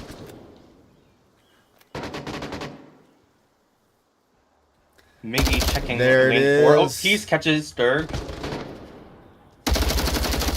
Oh, Well, care. Will XCOM be able to hold this? I mean, they're already 2 points up. They're one player down on this round. But if they can just Got him. make it, Yeah, Shinobi does take out Care in... Oh. Operator Yuri does get a piece of Shinobi. yep. 3 versus 5. Odds are not good for XCOM. They started well, but they are falling apart. Yeah, I mean... Let's get over here on these pre-fire shots coming from Miggy. No one's really exposing. Yep. Yuri was forced to use syringe. Shinobi is willing to catch him. Shinobi downs Yuri. Wicked catches Peas. Migi is coming around from behind though.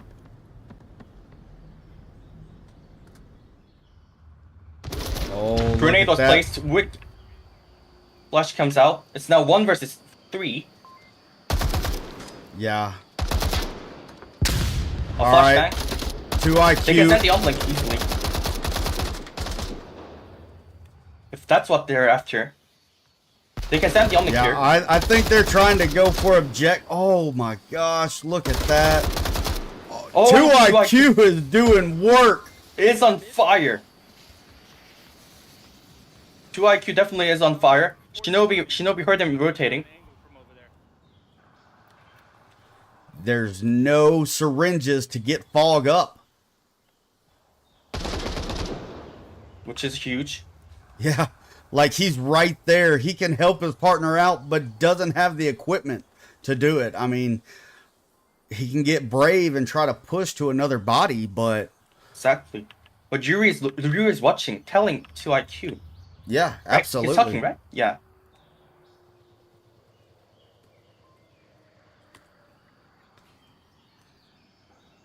Yeah, there's a syringe right in front there. Yep. Oh, here it Like is. you're Here it rotating. is. Here it comes, and XCOM actually wins it. XCOM wins. Did I have that correct? Yes, I did. XCOM wins XCOM it. has it. Yeah.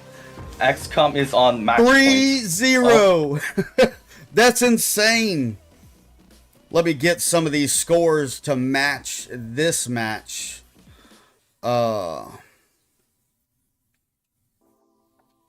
Yeah, 3-0 right now. That's unpredictable. I mean, first Dirk comes in on a quick cap, and then 2 IQ just does work. Exactly, he's on fire. He's literally on fire. Oh, we have changed to playground objective.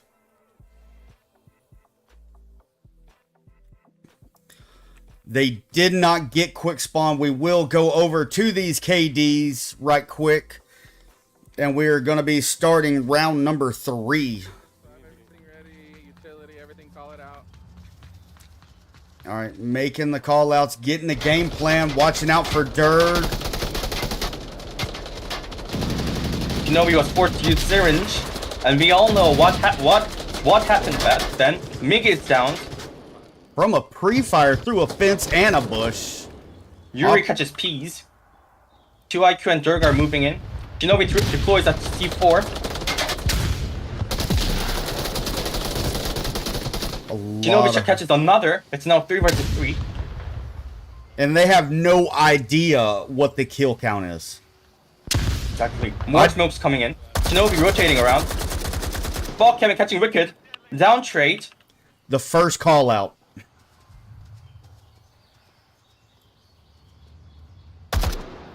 Yeah, the first call out has been made when Fog Cabin took out lane 4. It's currently full chaos right now. If Yuri clutches this, Proteus will lose their chance of moving into the semifinals. Yeah. I mean, the round robin of any first stage of the finals. Dirg is down. He still can be making call outs. I don't know. Let's go check his line right quick. He's not going to be that valuable. Yeah. Oh no, he is talking. Yeah, he is talking. But I think getting to him is going to be risky. But with the right timing, this will be huge. Yes. They hear him talking, so they are shooting through the bushes.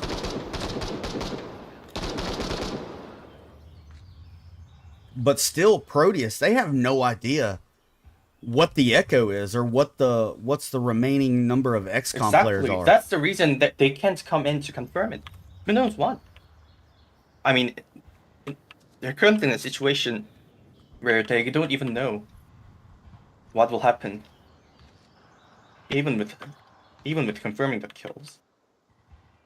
Yeah, smart move going down to lane 3. It's gonna really block everything. I think Yuri is going for the revive. The only thing he has to watch out is maybe Fog Cabin. Yeah, it's suddenly peeking out. Yeah, suddenly peeking out from just like that. I mean, he's peeking, so he has to watch out for that. If Fog Cabin peeks out now, it'll be opposite. Yeah. But I mean, how long? Dirg's been down a while. I mean, he may bleed out by the time Yuri gets to him. Okay. Oh! Revive's okay, coming. It's it revived. did go out, yeah. They do know where Graham's at. Oh, but Gramster catches Dirg. Gramster catches OBL, and Proteus is back on the game. They won't go down that easy. Yeah. They were sweating it a little bit.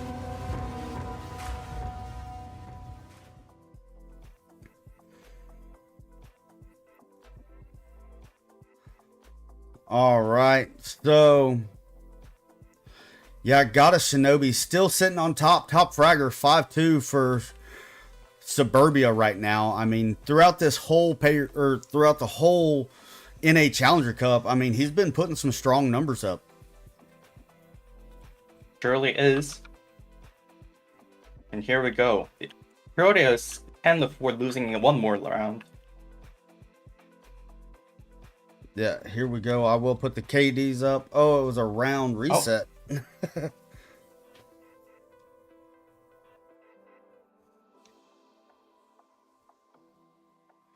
So, yeah, they had a round reset.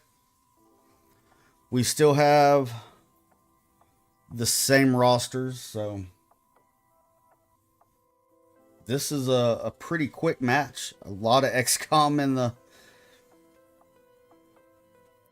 in the chats talking about how fast that cap was. I mean, exactly. Zane coming in, Proteus is probably going to win, and then betting a whole can of Dr. Pepper on Proteus, and then they're like, whoa, where did Dirk come from with this cap and this 3-1 score right now? Like, no one can predict it.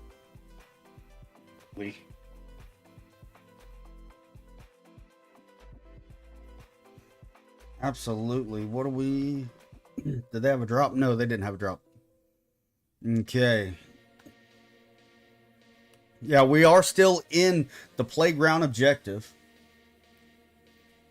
I didn't catch what spawn they had. They had the not quick spawn on far up north. So a mirrored spawn. Here we go. We are going into round number 4. KD's on the screen. Guys, come on. XCOM wins this. Well, like we said, Proteus, chance of moving up. Bye bye.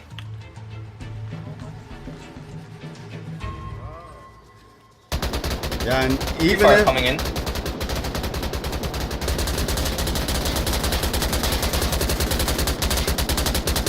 Maybe catch a stir. That's huge.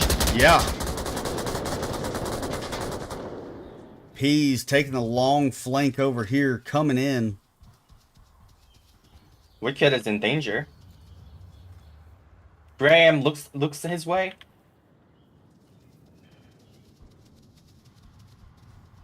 Yuri also, that's not a good time to check your tablet, Yeah. especially out in open. Oh, look at that. Oh. But he was able to come Yuri through. got there first. They're looking for refrags. Oh, that catches a double. Grenade comes in. Proteus suddenly down to 3. Yeah, Shinobi. You could hear it in his voice, like, why are y'all keep peeking? Got the guy on the Shinobi bus. catches Wicked. Does find Wicked, but they haven't been able to stop Yuri yet, and that's what stopped their north push. Exactly. Shinobi's moving in. Ready to catch him.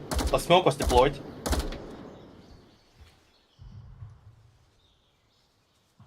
Shinobi's in the smoke. If Yuri can catch this, Okay. he might be able to pre-fire it. Just screaming. Yeah, no, he's not gonna push that same line with that disappointment you heard. Oh, that was too far.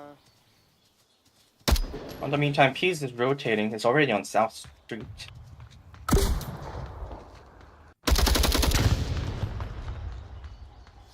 Oh, Yuri Oh, rotates Yuri out. catches yet another. There's one lane. He's just not now on the move. Yeah, if Fog Cabin...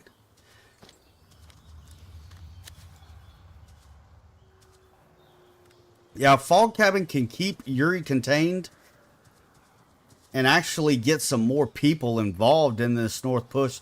It's really gonna eliminate some of the issues that Pease is about to be facing in that south push. Exactly. And even on OBJ.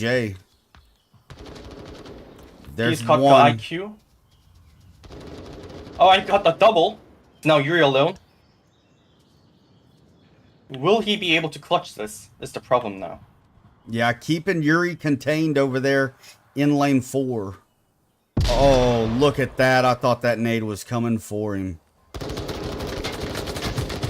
Oh, Peace counts Yuri. Yes, Pease comes in clutch with the win, bringing it to a 2-3.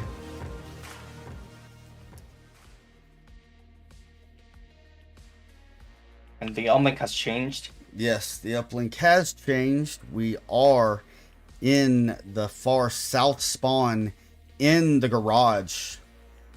This is a tough one to get to. Exactly.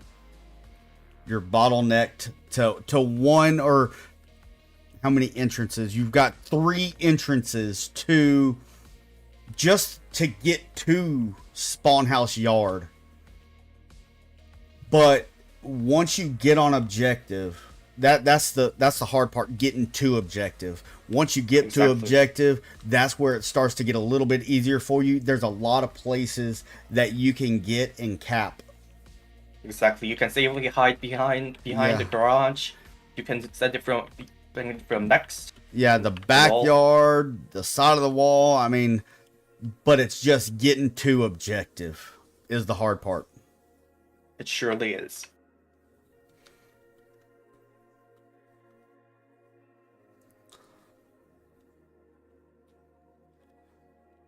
So, taking a little bit more time on this. I mean, Proteus is defending. XCOM also putting a lot of thought into this push as well. I mean, we're not going to see that round one, let's just run to the objective and cap real quick. You're not going to see that in this. This objective is too difficult for that.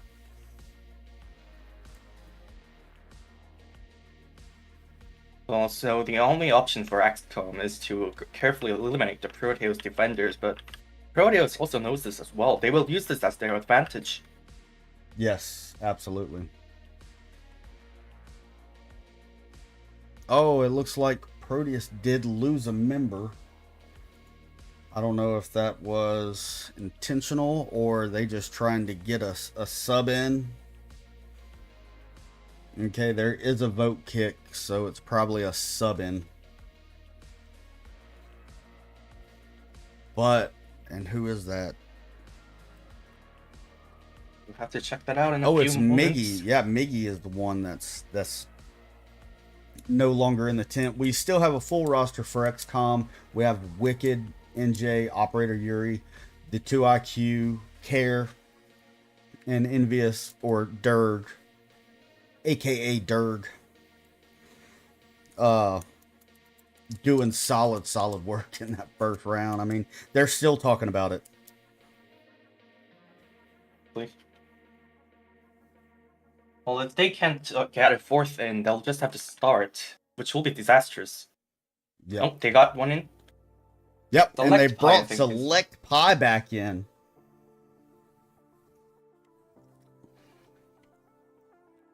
So we should be starting momentarily.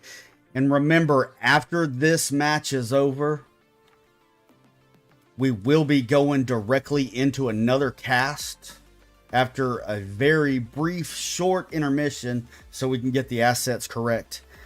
And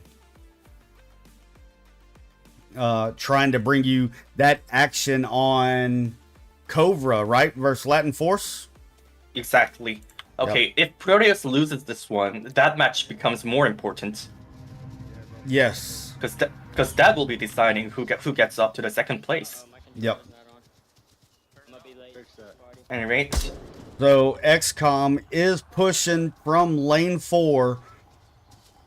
Someone did pop a shot and spawn, so that was a quick, easy spawn identification. phone shots are being fired.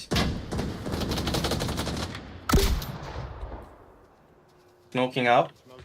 But that wasn't the second floor. That was actually from the first floor. Oh, they've Yeah. they've smoked the first floor as well. Yeah, Gramster's not able to see, but P still can peek that lane 4. But it did force... Oh. Shinobi caught Yuri. That's huge. Oh, 2IQ. 2IQ is actually running Look at this. on the move. But Select's gonna be able to... It's having an angle here, but no. Oh my gosh, this is huge. If the IQ runs in, there's no one else to block him except Peas. Oh my gosh. This is He's a... wicked. Care has been taken out. This Smoke is is cleared. Five play gun. That might have been the same one. Yeah, I think it was. Throwing a nade at it. Don't think it was far enough. Oh my gosh, like Maybe it was. insane. Chumbait would be yelling Mad Lad right now. I'm holding 4. I'm holding 4. Oh, okay, you got it? Okay, perfect. The IQ is almost near Oblique. I got center house doorway. We're about 5-3, 5-3. Oh He my can send the gosh. codes from outside as well. He doesn't even have to get in. Fuck him, he can't catch this. Oh my He gosh, catches no Fuck Kevin. way! Pellets are out. Keys is running. He goes outside. Catches Oh Keys. my gosh, this is insane. Is he not gonna cap?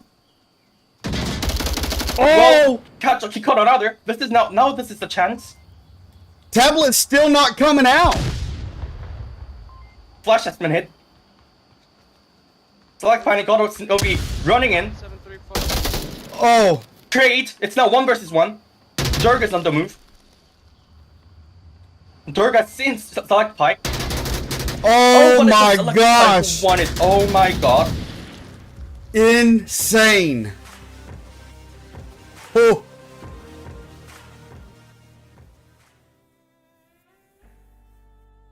Oh my lord. I totally thought that was going to be the end, 5-2 ending score. Exactly. Like, oh my gosh! I mean, If he had punched the codes in, yeah, absolutely. Oh my But his God. tablet never came out. Like trying to read code or something like that. Like insane. But I mean, he was over there doing work. Got a shinobi, pulling one of those old school tricks. Did you hear him when he was running around objective? He was just yelling random numbers. Oh my God. They thought they were capping. I mean, I heard 579 just throwing off, trying to throw off the person on objective. exactly. Oh my god, we don't know. We have no idea who will win this right now. I mean, that right there is what we've been talking about this whole time. Like, it doesn't matter that you won the pay your way tournament or what rank you are. If you're in this Challenger Cup, it's anybody's ball game. I mean, Exactly.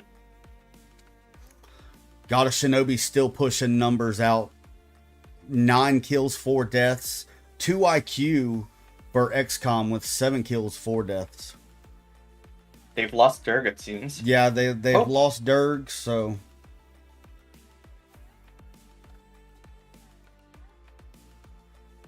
that was. I thought we were about to go get that other match. I mean, Exactly.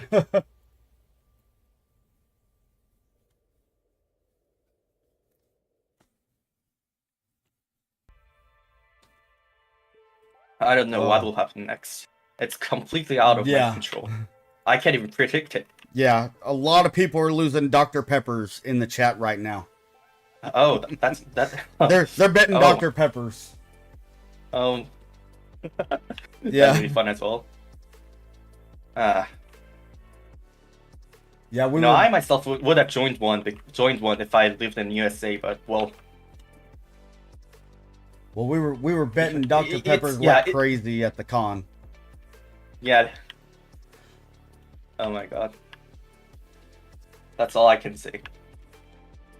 I have no clue who will be the winner of Yeah. this match. Hey, do we have any information on that other match? What the score is right now? If you want to reach out, I'll just test it. yeah. Just a second. Just so we can get scores, see where everybody else is at.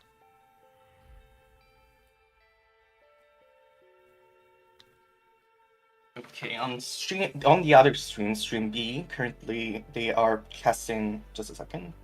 Well, the Latin Force, do we know the scores on that? or Latin anything? Force. I've just sent a message. Okay. Will be up soon.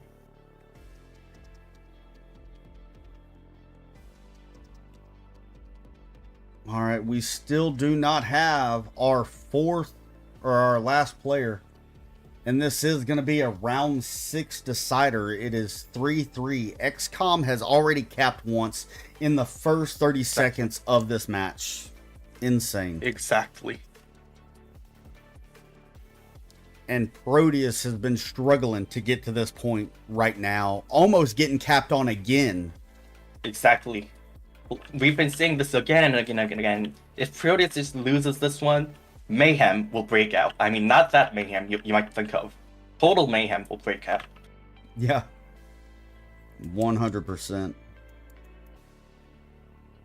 Yeah, we're still waiting on that last player for XCOM. Might be a good time to make a shout out for all the viewers Yeah. who has been followed us this far. Yeah, we've got Super Uvid, Mithril, Marauder, Whereas a Gold Louis Bagger. Vuitton, Yeah. Sonder, Super Uvid, Gold Badger, Select Pie. I think is why is he on chat? I don't know. Well, he just came in.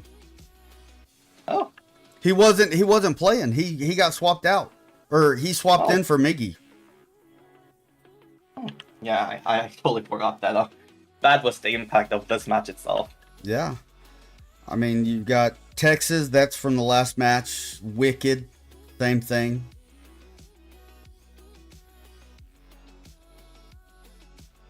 Wicked NJ, and then Wicked Hex from Animal House.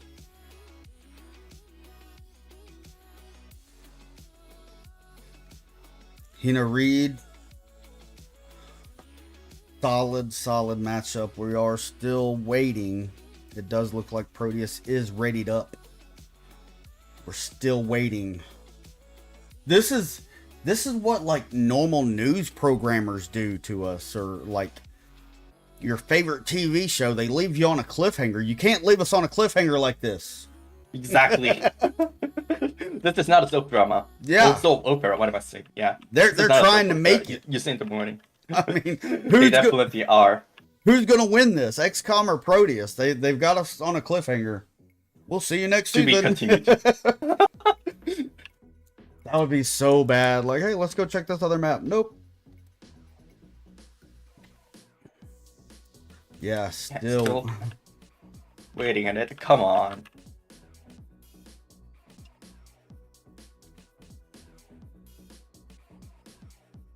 Yeah, so we do got a lot of replays. We'll go ahead and play those right quick. Let me come over here and let's go to match clips. Go throughout the whole Challenger Cup replays. So this is still, oh, that's Peas when he takes out Durg. That was Wrecking Crew and Blaze, yeah. Yeah, that was an amazing sound as well. Zero.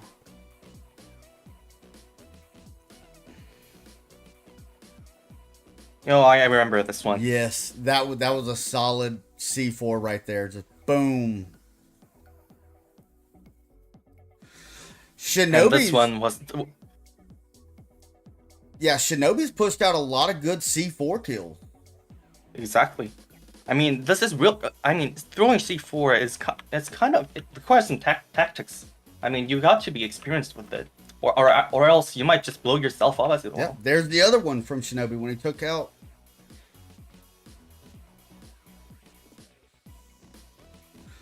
And Darren, when Flashbangers played Proteus. Oh, the knife kill is coming up. Yeah. Like, what's up? Oh, he actually reacted. Yeah, he Shot turned quick around bullets. because he went up and was like, hey, dude. And he turned around. Yeah, Shinobi has been doing solid work. We never doubted that Proteus would come this far. Yeah. At that moment. Oh, everyone's in. Oh, yeah, look. Here we go. We are starting... The decider. Exactly. The decider. Round 6. Here we go. Oh, look at that. Yep, it's 7. I thought I was ready. So, here we are. The round decider. Round number 6. All XCOM has to do is defend. Yeah. Who was the last player? Oh, Durg came back. And I think they know what they're doing. Yes. Proteus having to step it up. Exactly. Except for Durg. Hiding on second floor mansion. Everyone else is just on spawn house. Yep. And that's a smart play. I mean, be close. All you have to do is make sure everybody dies and no one sends the objective, and you've won the map. Exactly.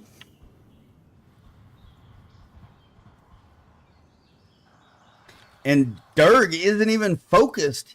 Everybody's focused on late lines. Durg's focused on a late line, which is a smart play right there. Don't expose out that west window and get picked off by the east push. I mean... Yeah, everyone's really playing it cleverly.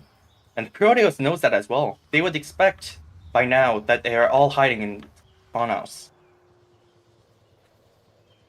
Smokes are out. At the back of the mansion. Backyard of mansion.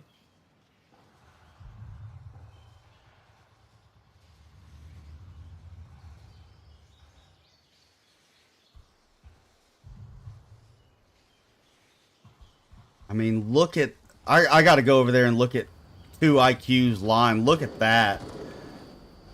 Oh my Underneath the car and the door. A C4 blows up. It doesn't Didn't connect. catch any? Yeah. That was a shame, though. Yep. It was meant for Peas, but he wasn't in the room. He's got a frag. Oh, my god, a TK! team kill. Oh my gosh. He This was... changes everything. Yeah, he was cooking. A down trade. Oh, Turg won't be able to be revived. Yep, none. But he can make some solid call-outs for sure. He's hit in the living room. He's hit in the living room.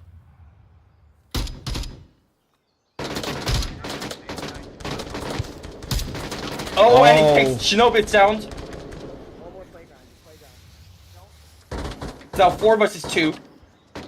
And it is looking And very... Fog Kevin comes down as well. Fog Kevin goes down as well. It's now Select Pie, low. They have 2 down. You have Fog and Graham. Graham's been down the longest. Revives are coming. Select would go for Fog Kevin first, it seems. Yeah. Though it's definitely dangerous. Yeah, definitely dangerous. Graham has the high potential of bleeding out real quick. They're still focused on...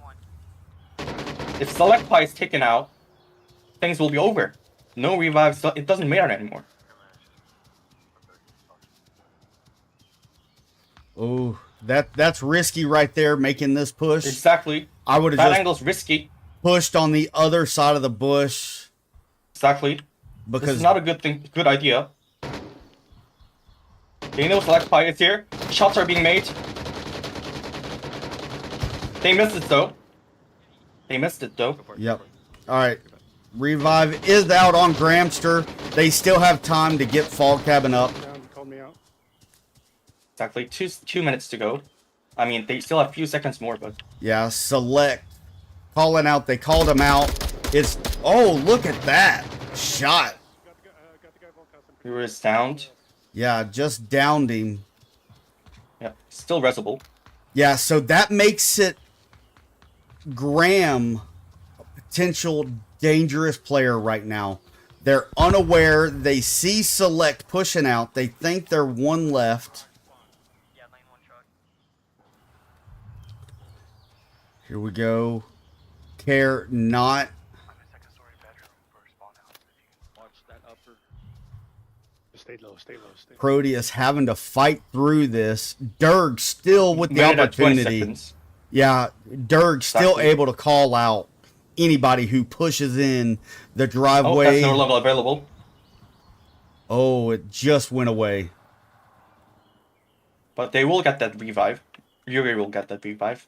Yeah. Might make the changes. But 8 now down to seconds. No more minutes remaining. 50 seconds to go.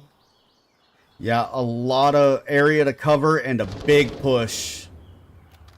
Brian catches Wicked. 2 IQ spot is just too strong with this. Exactly. Yuri catches Bramster. 34 seconds to go. They have to rush in.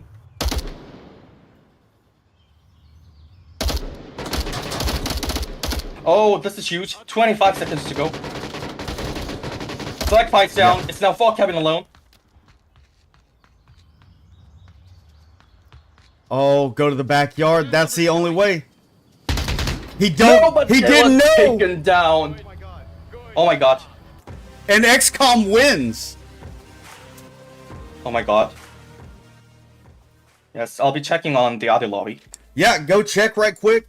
I mean, XCOM just come up and defended it. Fog not knowing he was last man up. Yeah, we'll have to join that. Yeah. Yeah, the other team is still catching. Okay. All right, we will get to it. So just hang tight right quick. We are going to jump over to Latin Force and Cobra, correct? Exactly. Yep, we will be back in a short intermission, and we're going to come back and we're going to bring you some more Onward action. Stand by.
All right, here we are, and welcome back.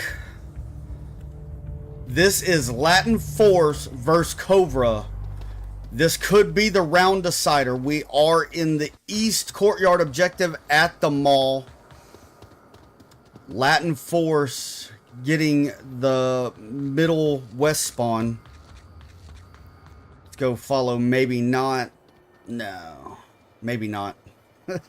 They're Latin Force more pushing into the south. Rather than north. 7 Tide did make it across, but he felt it for sure. Yep, there's no doubt to it. All right, Rush, Place 5, and Resolution. Maybe not taken down. Menos uno, papis. Yeah, taken out by El Mexicano in the north. Look at Ivans in the Overwatch position. He's doing it cleverly. Yes. I mean, it's not going to be very valuable unless Clip Slider does expose in the mall, but between Ivan and Place 5, I don't think he's going to stand there that long. Exactly.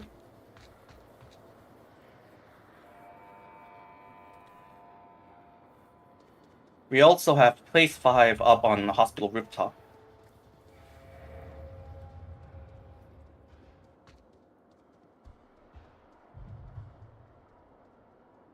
Yeah, it does look Clip like... Starter is in danger. Yeah, he knows where Clip Starter is. Clip Starter is taken down. So does Red Tie. Rush takes out Ty in the... Was he in 3-story? Yeah, he was in 3-story, second floor. So Cobra, 2v5. Well, we've seen some more miracles just now. Yeah, absolutely. I mean, XCOM taken out Proteus. Proteus, yeah. Huge. Sorry, I was waiting to see. I was like, that was a good link up between Resolution and Rush throwing his smoke up right to him. Exactly. Ivan pushing danger close. A lot of smoke on objective. Undo cannot watch this objective on his own. Exactly. Ivans is already in shopping mall. Yeah. Moving in. Sibaka catches him. So, El Mexicano catches Sibaka. It's that Wonderwall. Uno catches El Mexicano. 3 versus 1. Oh, but it's over. And Which will mean Latin Force has the highest chance of getting up. Unless something other happened on the other stream. Yeah, I have no idea. We have no clue. With Proteus out, we have no clue. Yeah, we're gonna have to do some work on that. It's exactly. It's a lot of work on the fly for us. So let me get those. There we go. So Latin Force did beat Cobra 4-2. We caught the end of it. So, which means. So Cobra won against Latin Force. Classified won against Wrecking Crew, obviously. Classified, it seems, will take the first place because they haven't been defeated once. Proteus has been defeated twice, so they're out of the game. Latin Force, on the other hand, I think, has the highest chance of getting the second place. Yep. Other than that, I'm not so sure. Is there any other teams with 3 wins? Let me pull that up right quick and see. We've got. Oh yeah, we do have Flashbangers. Yeah, Flashbangers won with the cap versus Atrocities 5-0. That's the most upsetting match we've seen. Okay. Blaze and LRRP is also... No, Blaze already lost twice. Now, this is really getting exciting here. Yeah, I mean, these teams are so well... I mean, it's difficult to say, hey, this one team stands out.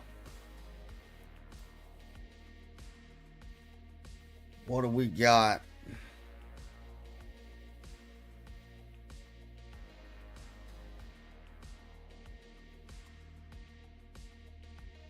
Well, this will take some time to clear things up. Yeah. I mean, well, tiebreaker is obviously expected. Yes.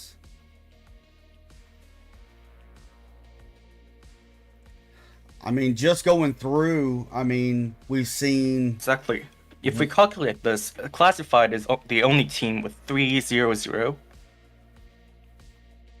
Flashbangers, Proteus, the Vindicators, Latin Force, Cobra all had 2-1s, but wait a second. I think that varies a little.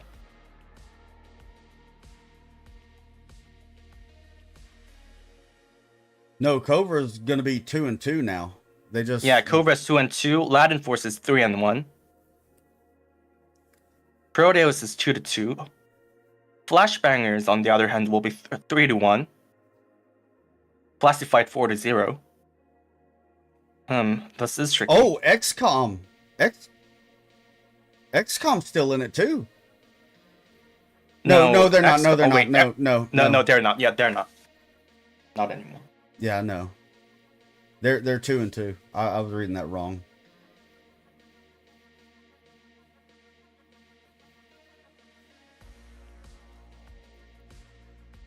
Well, and Snakebite also. What's going on, fellows? Zero Cool. Voids. Pure. I mean, a lot of people are still in these chats.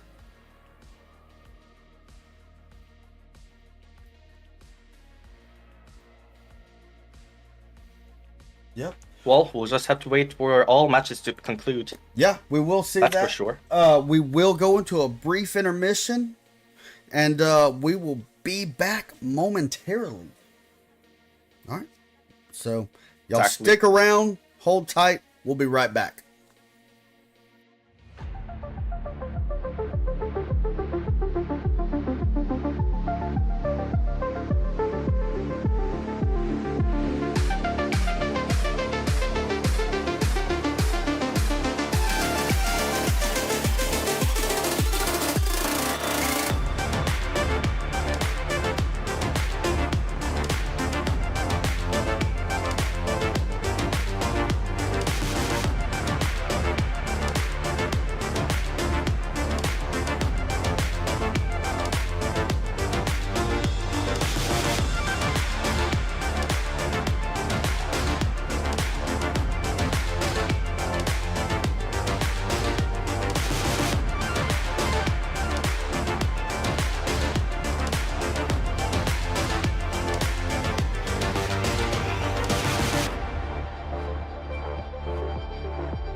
All right, welcome back. I'm Shipwrecked. Got my co-host Minsu here with me. Pointed the wrong direction, my bad. Minsu with me.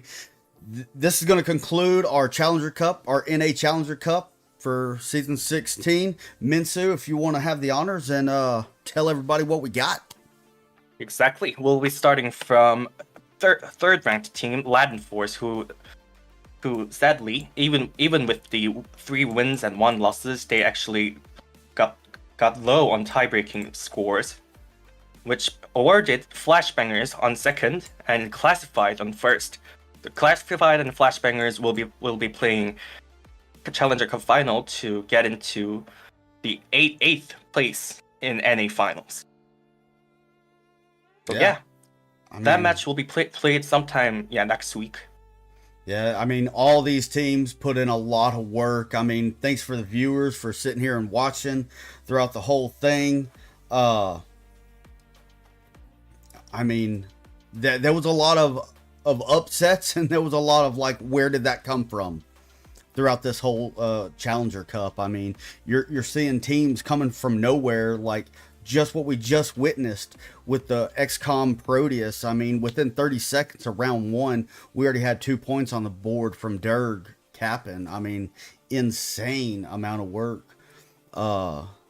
Same thing with Shadow Kings. Atrocities coming in as this strong underdog story, and here they are, Shadow Kings, knocking them off of that throne. And I mean, they just haven't been able to recover that whole time until into round 3 is when they got their first map win. I mean, just a lot of solid work from all these players. Exactly. And Proteus, that was, everybody, that was a fan favorite. Proteus and Classified. I mean, Classified came through for the viewers and the fans and went undefeated. They went 4-0. I mean, they beat Cobra, they beat Vindicators, they sat down Proteus in round 3, and then coming in round 4, knocking out Wrecking Crew. I mean, just putting in the work.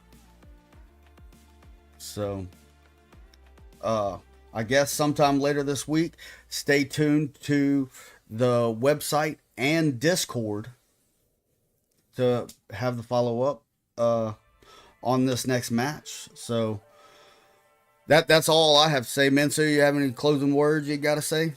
Nope, that's all.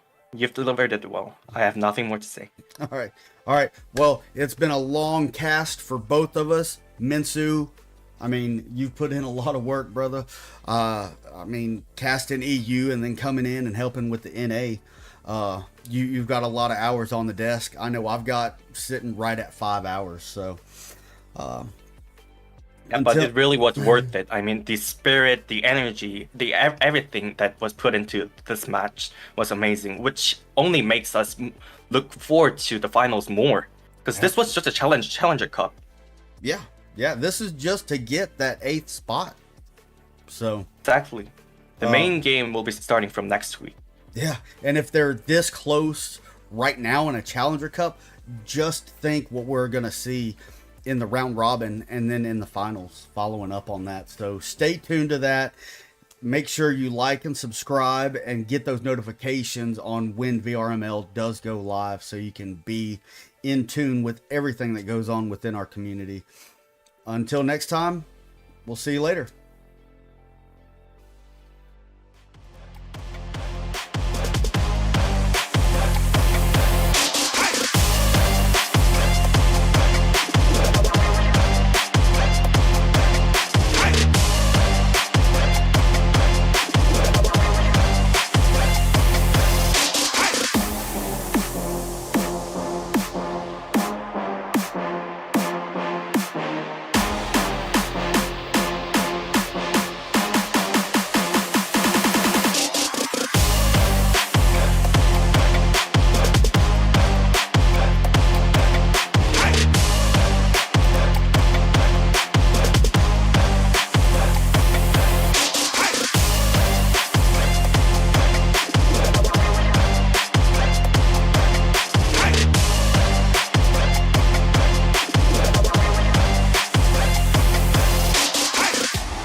Onward VRML is brought to you by Downpour Interactive, Helga, the esports manager. Thanks for watching VRML.